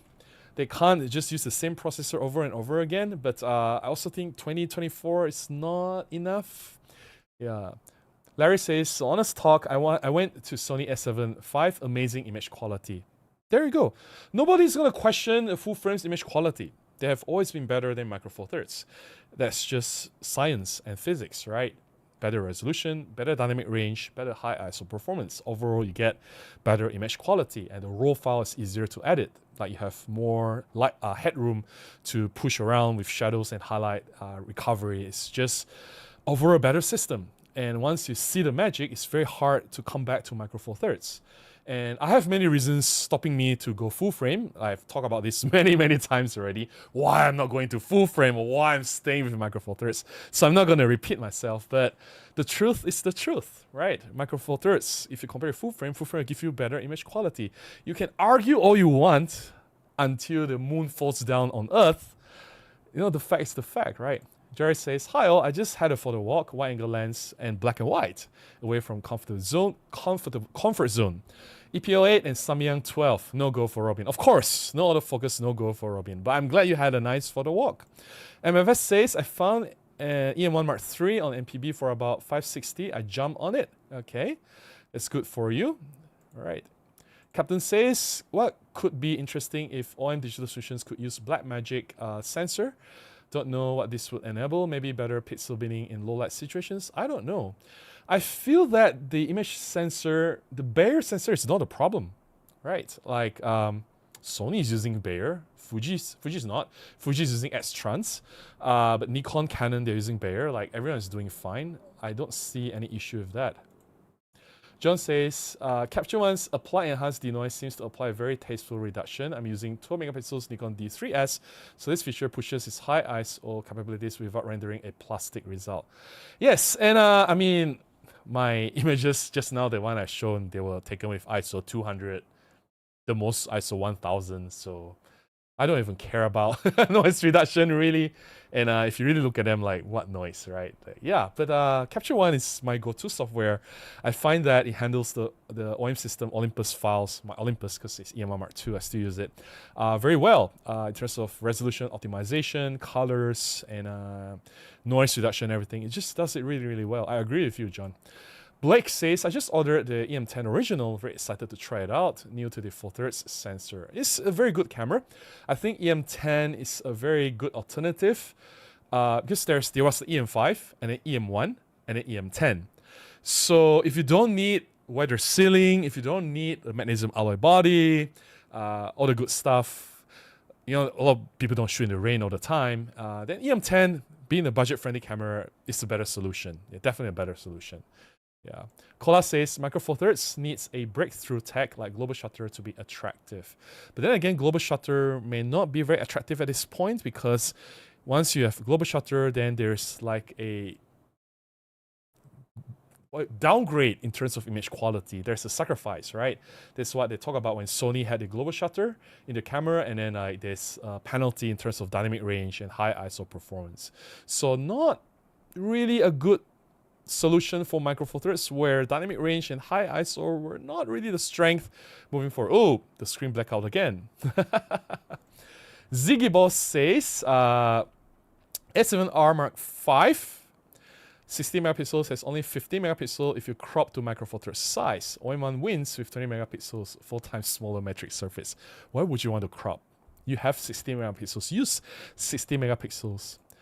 Ollie Hansen says, the reason for liking the EM5 Mark II more than the OM system OM5 Mark II? Why like it more? The JPEG presets or RAW files? Why do you like the EM5 Mark II more than OM5 Mark II? I don't get it. I think the OM5 Mark II is a superior camera compared to the EM5 Mark II because it has a better image sensor. You have one stop, better dynamic range and high ISO. You have 4 more megapixels. You have 4K recording. In the EM5 Mark II, you only have Full HD. You have better 5-axis image stabilization. You have USB-C. What else? You have way better, right? So I don't get it. Why EM5 Mark II? GH6. What about GH6? Xmina says EM1 Mark II's ceiling is also 10 years old. Seals the yeah. But then again, I don't care. I just pour water on it. You saw it recently, right? On my Monday's video. Ollie Hansen says, combining different exposures in the camera is nice when you like the result, saves time. Okay. I just got the 60 macro. It's a keeper. Yes, Olympus 60 macro is one of the best macro lenses out there. I've said this many times already. All Day says, if a Samsung can give you 200 megapixel camera, we can definitely get a 30 megapixels Micro Four Thirds sensor. We got a computational power to handle this stuff now. I know, right? I know, right? All Day says, I do think I'd rather see a 14 or 16 bit with 25 megapixel sensor over higher. But the bit rate, the bit rate doesn't make things any better. 12-bit already maxes out all the data that can be captured by the current 20 megapixel sensor. Having 14-bit or 16-bit will not give you any advantage. This has been proven true. Just because you have more doesn't mean it's better, right? Same reason as like now.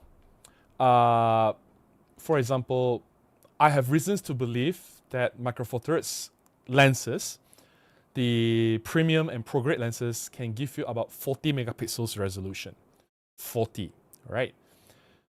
If you somehow put in a 100 megapixel sensor in a Micro Four Thirds camera, with the current lenses, you will not get 100 megapixels resolution. Yes, you will get 100 megapixels files, but the quality of a 40 megapixels image output. You get what I mean? Same with the 14-16-bit. You can have 14-16-bit, but it doesn't give you anything extra. It doesn't give you more data to work with. It gives you more data, but the data is empty, not more meaningful data. Yeah.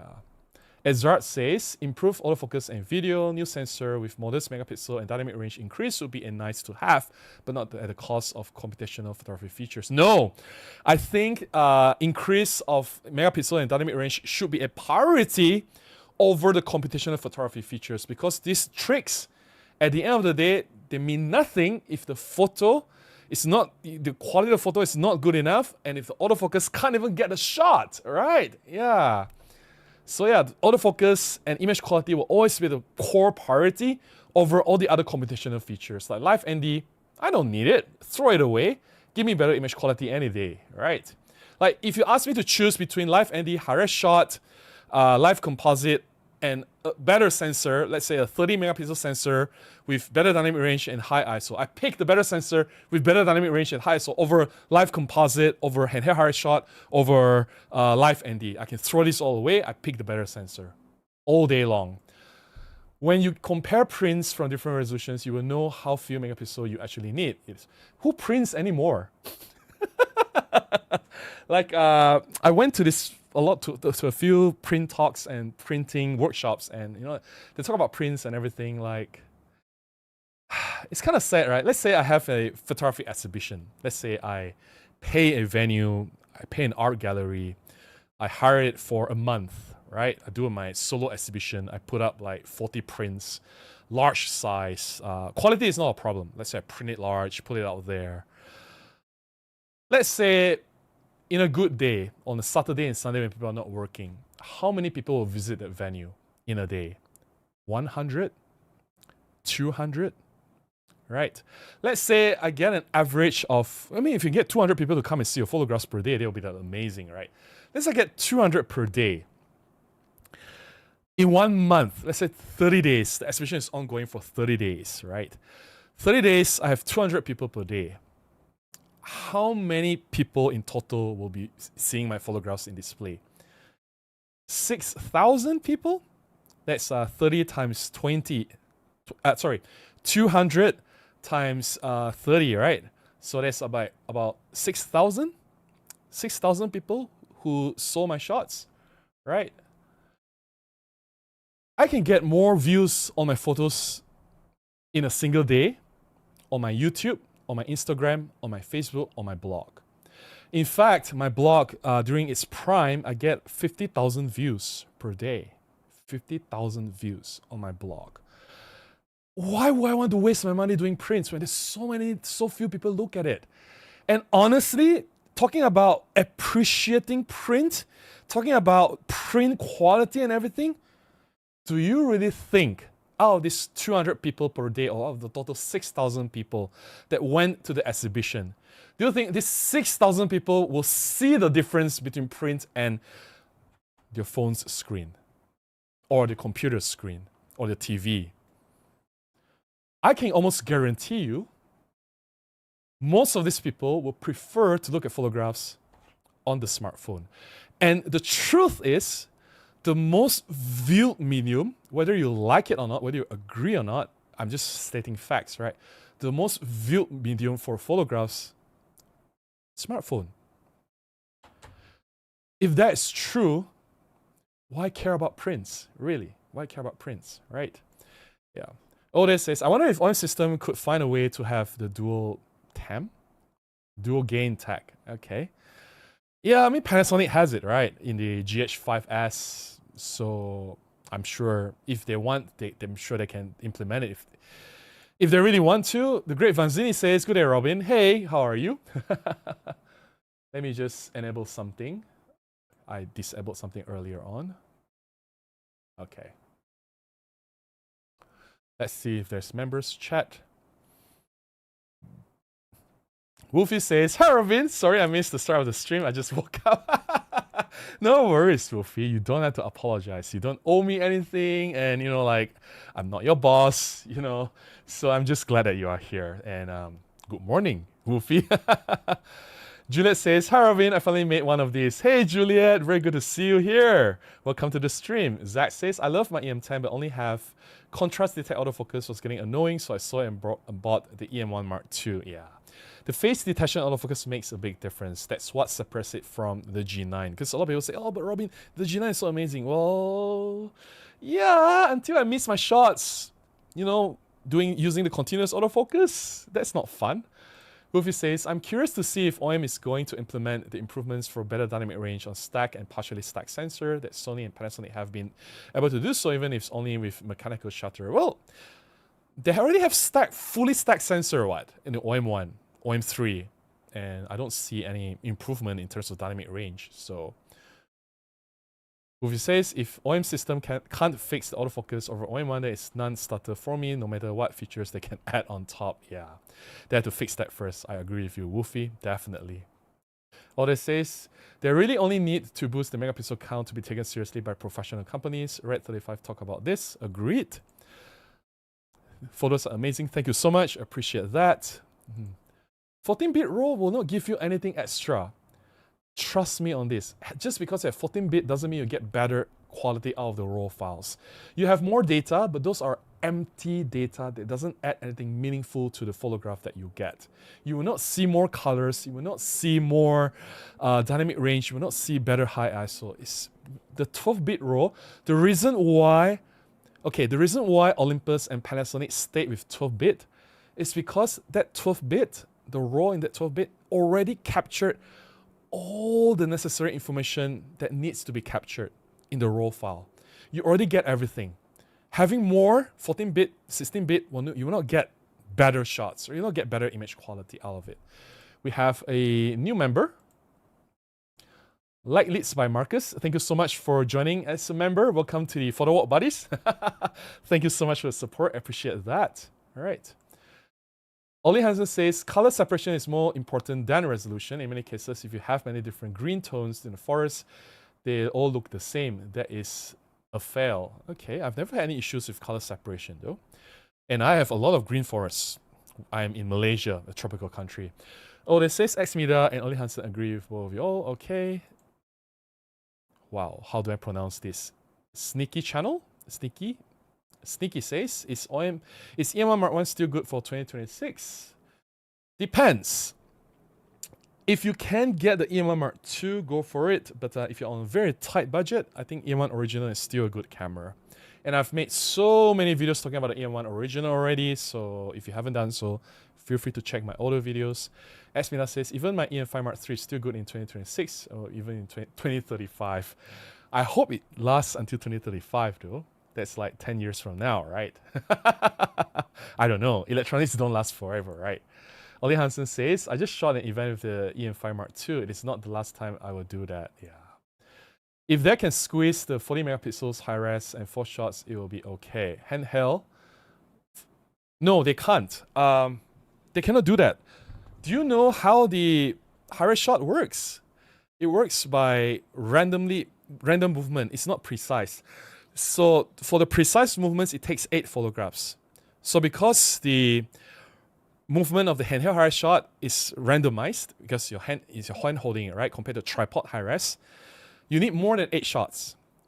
So basically, they just double the minimum requirement, right, from 8 to 16. You cannot go below 8. It has to be more. I think the newer ones, like from the OM-1, is 12 instead of 16, right? Let me just verify these facts. How many shots were taken in handheld high res? OM1. I think it's 12 shots. 12 shots. The older ones, like from EM1X, EM1 Mark III, 16. So they need more data to really put them all together and condense them into a high-res shot. Yeah. OM5 Mark II, they call it now. Okay. Oh, this says, how can we get a 9 Mark III in a Macro Four Thirds body? I still use my old A7R Mark II. That's not a bad camera. I only know the problematic ones was the first generation, the original A7 and A7R. A lot of problems. Those I wouldn't recommend anyone getting those original cameras. Oh, it says, okay, to scratch A9 Mark III, can we get A7 V in a Macro Four Thirds body? Yeah, why not? I think it's about time to improve it. Right. Goofy says, I may have an explanation for the older camera, 12-14-bit. All cameras are very slow to process, compress images. All cameras drop so much data compressing. Okay, doesn't make any sense. New cameras are so fast to compress and write files. 14-bit has a little more data than 14-bit, 12-bit like shooting video. Okay. Juliet says, I want a new GM5. Yes. That's to Panasonic, not OM System, right? Today we are addressing OM Digital Solutions. Wrong company. We don't want to bark at the wrong door, Juliet. Who says, Robin, Panasonic and Sony have been able to improve dynamic range with partially stacked sensor ISO 50 and 640 by one stop reading the sensor at 2 exposure values for highlight and shadows. Okay. But then again, I don't care the mechanics of how they do it. I just want them to do it. Like, the fact that Panasonic has not improved anything in the dynamic range, seriously. Like, if you look at the Photos to Photons website, the GH7 and the G9 Mark II has less dynamic range compared to the EM-1 Mark II. So whatever improvement that they have claimed is false. The numbers don't lie, Wolfie. We've talked about this in the previous live stream. I've showed the data already. I'm not going to repeat here again. Moxie says Anthony has the same discussion all the time with Robin. I know, right? It's getting tiring. The Great Vanzini says, love my EM5 Mark II, but yes, only EM5 Mark II. OM-5 Mark II is a better camera. Correct. Light Leaks by Marcus says, I'm new to digital photography, opted for the OM-1 Mark II over the Sony's. Everyone on social media kept trying to push. Absolutely love it. And the holy trinity of f2.8 zoom lenses. That's amazing. I prefer to work with smaller primes, so whenever I do, well, it depends on the jobs that you do, right? When I do my jobs, mostly it's weddings, events, lifestyle portraits, stage, mini concerts. I'll run around with primes. So I have the Panasonic 9 f1.7, Panasonic 15 f1.7, Olympus 25 1.8, Olympus 45 1.8, and Olympus 75 1.8. So it's pretty much these 5 lenses I carry around with me. I definitely prefer the advantage of the f1.8 over the f2.8. I can lower down my ISO. I don't have to boost my ISO to very high numbers. And I do deal with a lot of low light situations. But hey, we all have different shooting style. I know not a lot of people like shooting with primes. If you're not comfortable with primes, of course, the f2.8 zoom is the next best thing. But you do need to increase your ISO numbers a little bit more. Yeah. Combining RAWs at different exposures will give you a true 16-bit TIFF to work with. I do that a lot. But that's not RAW anymore. I want RAW as being true RAW, right? By combining RAW, it's not RAW anymore. Zimi says, I'm really sick of this megapixel marketing BS. 30 megapixel is way too much on micro four thirds. G9 Mark II and Canon R7 have one of the worst image quality ISO behavior because of the megapixels. G9 Mark II, I wouldn't say the image quality is the worst. It is still one of the best today. So I think what you said there is a little bit not true. All right. It is not better than EM-1 Mark II, but it's not the worst image quality. That's a little stretch too far. I'm not familiar with the R7, so I'm not going to talk about that. But having more megapixels is never a bad thing. Whether you need it or not, that's arguable. Not everyone needs more megapixels. But having the option of more megapixels is better than not having any options at all. Because as a wildlife photography-centric brand, which OM System is trying to push itself into, yeah, you will have your amazing 150 to 600 only 20 megapixels, right? You get some shots. And that 150 to 600 is not even a pro lens to begin with. And suddenly, Sony can come up with a 300 with a really amazing 300 lens, right? The f2.8. And they shoot it with the A7R Mark VI. And they can crop, and still get such amazing details. So, you know, like, it's hard to compare, you know, it's hard to just negate the importance of having more resolution. If you have seen it at work, if you've really tried it, you will know it's important. It does make a difference. I know, like, some people say, oh, but I don't need it. Sure, you don't need it, but do you speak for everyone? It'll be very arrogant for you to say that, oh, just because you don't need it, nobody needs it. Right? So yeah, like, and it's also, it's not about not having more megapixels. It's about the company staying stagnant. It is kind of sad to see that today the best possible image quality in a micro four thirds sensor was in a camera from 10 years ago. Doesn't that tell you anything about the format or the camera company, that maybe they are not trying enough? Maybe they should do better? Maybe we deserve better as a micro four thirds fan? Don't you think we deserve better? I don't know. Right. Esmila says, can you elaborate in the bit depth. The pen test, it was noticeable step going 12 to 14-bit, even on a 16 megapixels.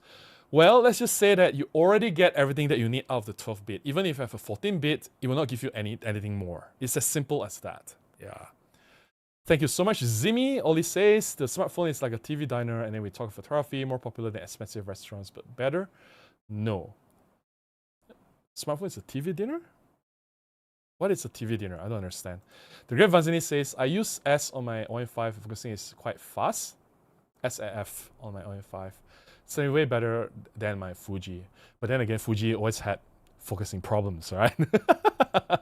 And when I point that out in my video, I'm like, oh my god, those Fuji fans. That's a different kind of problem that I don't want to get into. Yeah. Random citizen name says, I really wish the OM-1X wasn't a flop, although I use copies now for $800 only.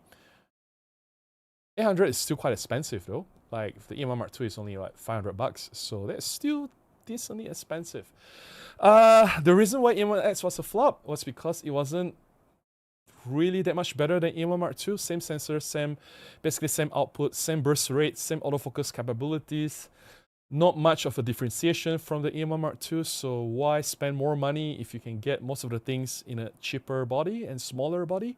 And if I want something so massive and heavy, then why don't I just go full frame? There you go. Hey, Jojo! I shot with Jojo yesterday during the portrait session, so Jojo, don't tell anyone about the lens, yeah? Please keep quiet. I want it to stay as a mystery. She says, hey Robin, I just arrived from work, saw your live stream now, watching you while eating dinner. I shared the photos earlier, Jojo. Zara's photo from yesterday, I shared already, in case you miss it. Eric says, the OM-3 is my favorite camera of all time after owning most modern Sony, Nikon, Panasonic. I'm trying to work with them on improving video quality though. OM-3 for video quality, maybe not the best option, I don't know. I haven't used it for a video. Wolfie says, Sony A7 Mark V and Mark VI have gained one-stop dynamic range, matching medium format cameras at base ISO. Panasonic does a similar thing with their L-mount GH7 and G9 Mark II. Sony, yes. Panasonic, no. The numbers on the Photos to Photons website, they do not lie, Wolfie. Don't make me pull those numbers out again. I've done this before. Juliet says, I do enjoy my OM-3 a lot, but I definitely need something better, smaller for street. Then I'll sell the GM5. I agree with you. Like for street, I'll just use my smaller cameras. GM1, EPL7 or the EM5 original for my street. Rufi says, I'm curious to see what OM will do for the OM-1 Mark III. I don't think they will make many improvements in the body design, probably keep the body identical, but improve the internals and sensor and maybe image stabilization. I think the body is fine. I don't think they'll make it any smaller anymore. I do think it's a little bit larger than necessary, but I don't think they'll make any changes in that. But yeah, I think probably the internals will definitely be the biggest upgrade. Azhar says, Robin, do you think there will be an updated version of PenF? I don't think so. If they want to do it, they would have done it like years ago. So the fact that we don't get it, then probably not. I'll put a pause here. Time check is 13 minutes to midnight. Let me drink more water because I need to stay hydrated. And we'll get on with the last set of photographs. Water is good. Do we have some coffee left?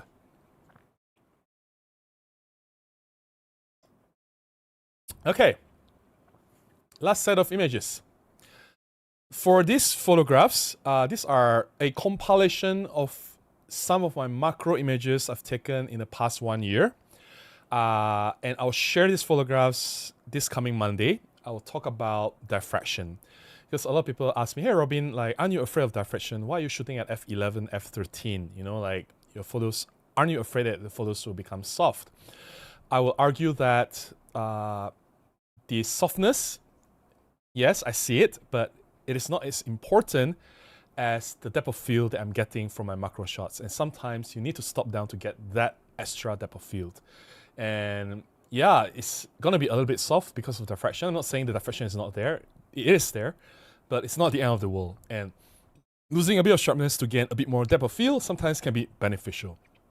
So these are the set photographs I've chosen over the past 1 year. They were shot from f8 to f13 to illustrate the point of having more, not dynamic range, more depth of field, as opposed to, like worrying too much about losing sharpness because of diffraction. So the video will be out on Monday, but I'll show you guys the photographs. It's a you've seen these photographs before if you followed my macro videos before. So yeah.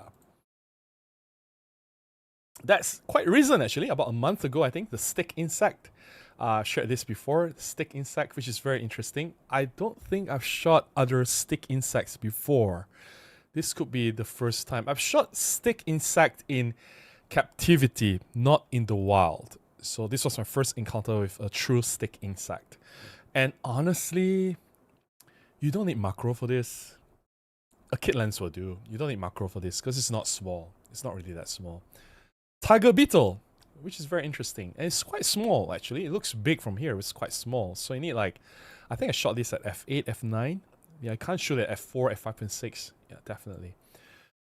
I forgot what wasp this is. It's a type of wasp, right?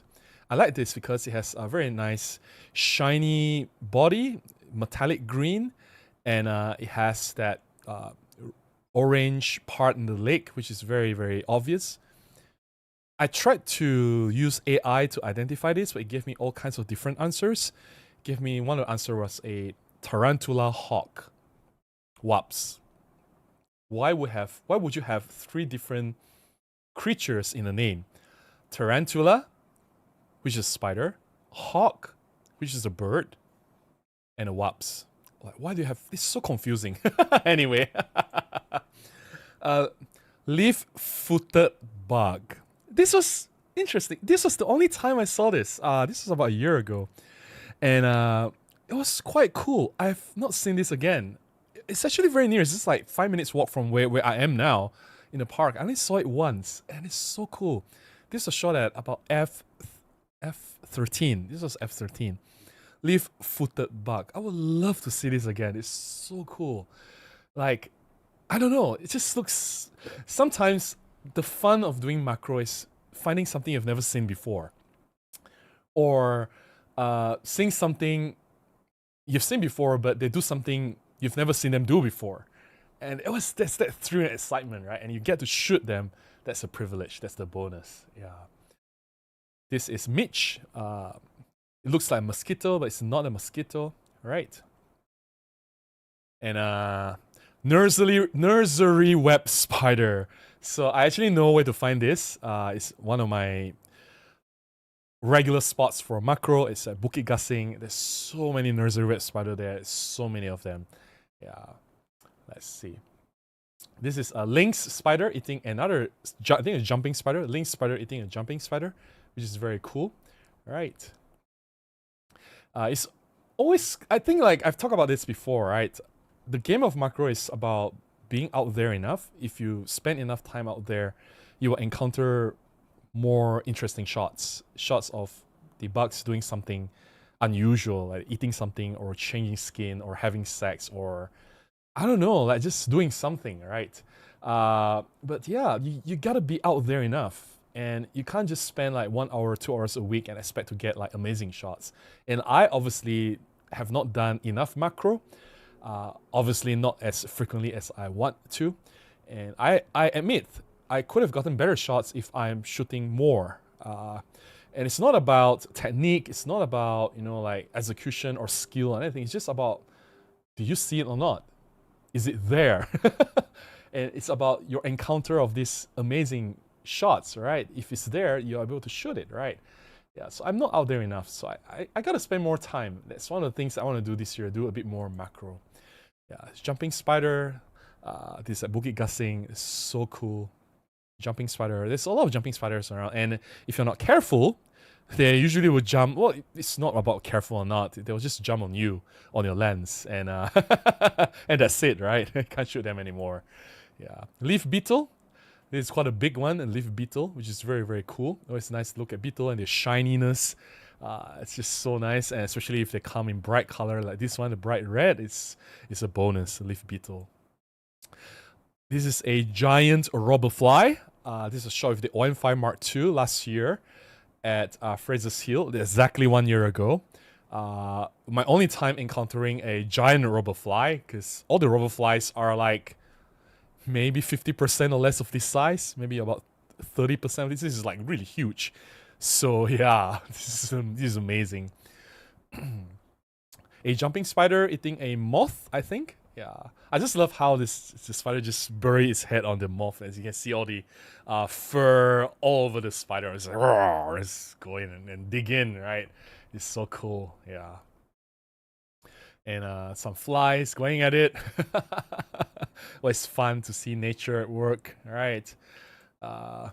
Mosquito, this bit me, obviously, because I was the only human around at this park, and this mosquito is filled with blood, so that's my blood in this mosquito's belly, and this is actually very dangerous. I realized because the area I'm at, my residence, is at high risk of dengue cases.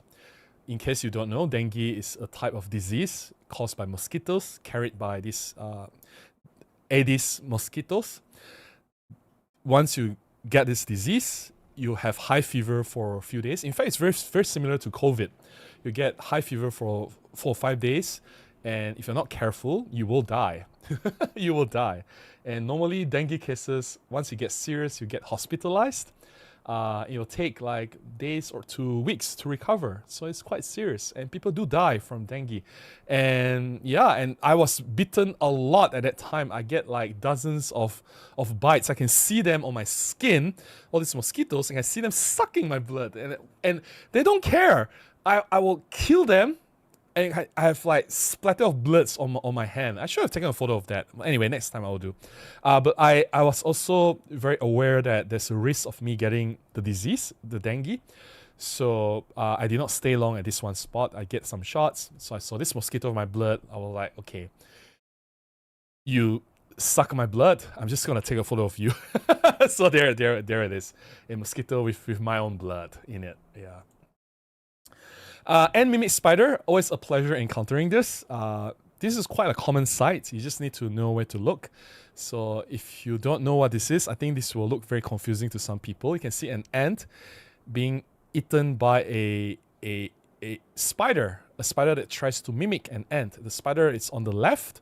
It's clamping on the back body of the ant, which is in front. So yeah, it's pretty cool. And this spider is lying his whole life. Yeah. And this is scary. There's so many of this bug, this assassin bug. I did not know about this. This true. I've talked about this. I'm just gonna share this because it's quite an interesting bit of a story. So this assassin bug, this is called assassin bug, right? It's no joke. There are so many of them. They fly, right? I spent a lot of time, like maybe half an hour, trying to get a good shot of them. So this is one of the shots that I got. The thing about assassin bug is that if you don't believe me, you can Google it now. You can search for this.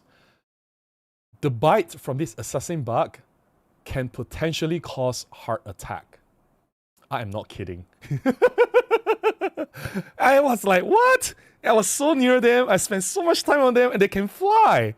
Why did they just decide to fly on me and bite me, right? I was like, oh my God. And you know, like when you do macro, you go so close. You technically, you are encroaching into their private space, right? Their personal space, and they will feel threatened, right? I mean, it's not difficult to predict that they might come to you and like to my finger or something and just bite you, right? In defense, it's a self-defense mechanism. And if I get bitten by this, I may likely get heart attack. And I realized that, hey, all this time when I do my insect macro photography, I was always alone. There was no one with me, and the park is usually empty when I do my insect macro. And what if I get a heart attack? And I like, will I be able to survive? My goodness. And like, when I realized this, oh my God, maybe next time, yeah, let's not go too close to this one particular bug. People talk about like spider bites and everything. Like, come on. Even the worst spider bite, you don't really need much attention, right? Like, it's painful. I'm not saying it's not, or wasps, whatever, but this single bug can cause a heart attack. Like, seriously. And this, another leaf beetle, a big one, a red leaf beetle, which is so cool. This was shot at f13. Just amazing. So nice. Right. That's all. Those are the shots that I'm sharing for tonight. Macro shots. I hope you guys enjoy that. I'll read a few more chats and then we'll close it for tonight. But let me drink more water first. Gotta stay hydrated. Those macro shots will be shared again next Monday when I talk about diffraction, and sometimes don't worry too much about diffraction. And yeah, you know, like even shooting at f8, f11, images come out alright. Like you look at those photographs, they don't look bad, right? I'm sure they're softer than, you know, if you shot at f5.6, but I need the depth of field. So in this situation, the depth of field takes priority. All right. Let's see. Any members chat? There's a lot. Goofy says, I'm constantly fighting with diffraction at 2 times to TX magnification at 24 megapixels, but at 1 times magnification, diffraction is not a major issue unless you shoot at 45 megapixels or higher at f22 or f32. Yeah, I wouldn't, even on micro four thirds, I wouldn't recommend going to f16, f22. That's really pushing it. But then again, like if you already shot at f11 on micro four thirds, that's equivalent to f22 on full frame. And f11 is fine, f13 is fine, but I wouldn't go to f16, f22. Yeah. Avoid the extremes, of course. Wolfie says, my main tool for recovering details from diffraction is sharpening, global and local sharpening. When I use Canon MPE 65 macro, I found a good tactic. 5 times max at f8, 4 times f9, 3 times f10, 2 to 1 times f13 to f16. Yeah. It's also important to increase the f number as necessary. Like you don't do it like unnecessarily, right? But then again, 5 times f8, is that enough? I don't think that's enough though. Like 1 times f8 is enough. f8 is enough, right? But then 5 times, really? Tomato says, good evening, Robin. Hey, Tomato, good to see you. Sorry I'm so late. Hope everyone is doing well. I think everyone is fine. Ubi says, my own Tamron 90 f2.8 handles f32 so well. It's my default exposure for maximum depth of field. I go down to f8, f11 if I want more artistic shot with shallow depth of field composition. Okay. Okay. Yeah, but the point is, don't be afraid of diffraction, right? Like, some people are so afraid of it, like, you know, they're like, oh, but I can't go beyond f5.6, right? Because they say in micro four thirds, after f5.6, diffraction kicks in. I'm like, yeah, a little bit of diffraction will not be the end of the world, right? Yeah. Wolfie says, I love your macro pictures, Robin. I enjoy a variety of insects, such a colorful little wool. I don't have as much variety as you do. I shoot at least 10,000 keepers macro shots per year. 10,000 is a lot. I don't have 10,000 per year, Wolfie. I think the best I have is 50 keepers per year. 100 will be, I will be, what did they say? Not bragging, exaggerating. If I say I have 100 keepers per year, I'll be exaggerating. I think 50 is a good number for me. I don't have 10,000 keepers. Yeah, Wolfie says, there are a lot of insects that can cause crazy types of illnesses and even deaths. I try not to be too dismayed about enjoying. I mean, if you know that one insect is going to give you a heart attack, are you sure you still want to spend that much time with that one particular? And I'm not... Okay, another fact that I didn't tell, there were a lot of them. Like, I can easily spot 10 with my eyes in that one location. If I can see 10, it means there might be 30, 40 around that I didn't see. It says, when I was shooting my OM-1 from macro, I was topping f13 for maximum details, 35 and 60. Yeah. I sometimes will go f16, but very rarely. But f11 is more than enough. Like, at least for what I do, right? Yeah. All this says, Robin, when you shoot events, what shutter speed do you use? Well, it depends. If someone is giving a speech and they're not moving too much, 1/60th, 1/100th. If it's a dancer on the stage moving like erratically, 1/500, 1/1000. There's no fixed rule, right? And let's say everyone is sitting still and nothing happening, and I'm like shooting a wide angle shot, I'll go half second. I don't care, right? So shutter speed, it really depends on the movement, how much movement there is, and whether it's critical for you to freeze that movement, right? Zimi says, I meant in terms of noise, OM works way better in that way. Okay, now I forgot what we were talking about earlier, sorry. Sneaky says, I learned Micro Four Thirds through your videos, Robin, and right now I'm enjoying using EM1 Original and 1442 kit lens, 7 Artisans, and always brought this through my travels, whether for hikes or overseas. Thank you so much for watching my videos. I'm glad that my content is useful and that EM1 Original is such a fantastic camera. Saber says, just got Pan F paired with 45 1.8 for 380. Good deal. Pan F? Really? For 380? That's amazing. I think Pan F here, last I saw was, let me check. I think it was, how much is 4,000 ringgit to MYR, 4,000 to USD? $900. Here, Pan F is $900 in Malaysia. Anthony says, I'm all for having 28 or 32 megapixels. If they can maintain high ISO, they have to improve, not just maintain, they have to improve, hey. Zimi says, they are so interesting. I shot one with a vintage prime. Okay. Great Vazini says, the fraction video sounds interesting. Look forward to that. No worries. It's coming out on Monday, the next one. The teal and orange wasps. That's how they describe birds, right?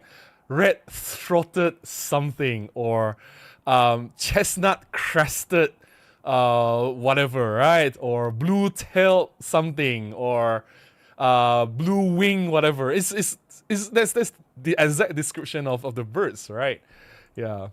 The real official says, I was hoping they could do a 24 megapixels or slightly higher megapixel sensor, somehow upgrade image stabilization just a hair more to push the high-res mode over 100 megapixels. But the image stabilization and high-res mode, it will not... Okay. Let me put it this way. Even if you have 100 megapixels out of the camera, whether it's from the sensor or high-res mode or whatever, you will not get 100 megapixels quality because the lenses that you use cannot resolve that much detail. The most that you get is about, I would say, 40 to 50 megapixels, comfortably 40 megapixels. I don't think the Olympus and Panasonic lenses, at least the lenses now, the existing lenses are designed to resolve 100 megapixels. That is not going to happen. So even if you have 100 megapixel sensor, you will not get the benefits of a 100 megapixel sensor. You get the 100 megapixels files, but it's not the quality of the 100 megapixel image. I hope that makes sense. Zimi says, cool images, thank you so much, appreciate that. The official says, maybe even higher burst mode at reduced speed. Okay, yep. Okay, let's see. Anthony says, I think if OM Systems were to introduce a flagship Mark III with 28, 30 megapixels, there will be a lot more excitement in the Micro Four Thirds community if such thing happens. Oop, I lost the chat. Okay, I have lost the chat. So I need to redo the chat, guys. Give me a moment. Okay. I need to redo the chat. I have lost the chat. What happened? Let's see if I can, this is Anthony, right? Anthony. Okay, I need to redo this. Give me a moment.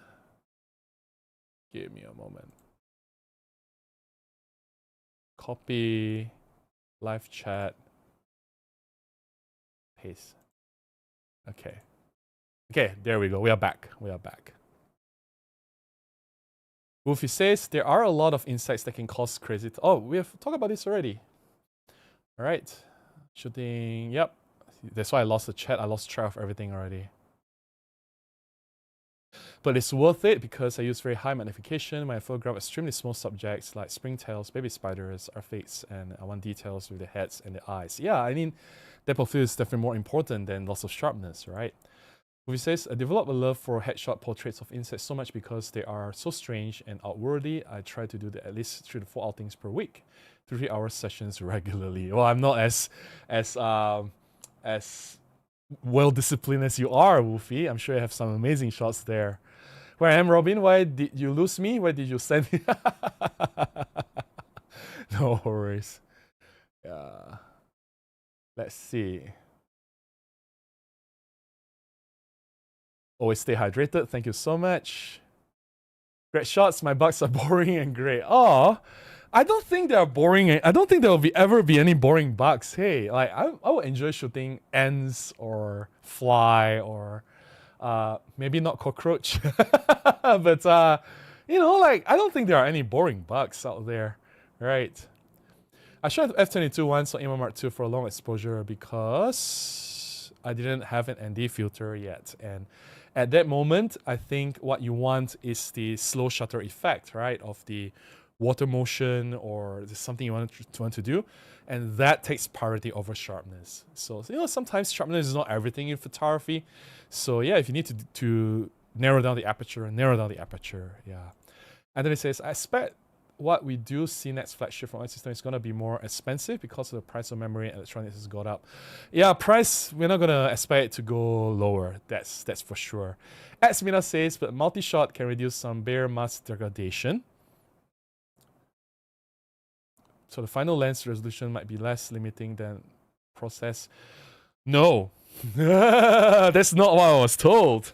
If the lens can only resolve 40 megapixels, no matter what trick you use, right? No matter how much you composite the image, it will still be at the limit of the lens. That was told to me directly from the engineers of Japan. That's why if you want best results for your high-res shot, whether it's tripod or handheld, you need the pro-grade lens or at least the premium grade lens. You need like higher resolution lens.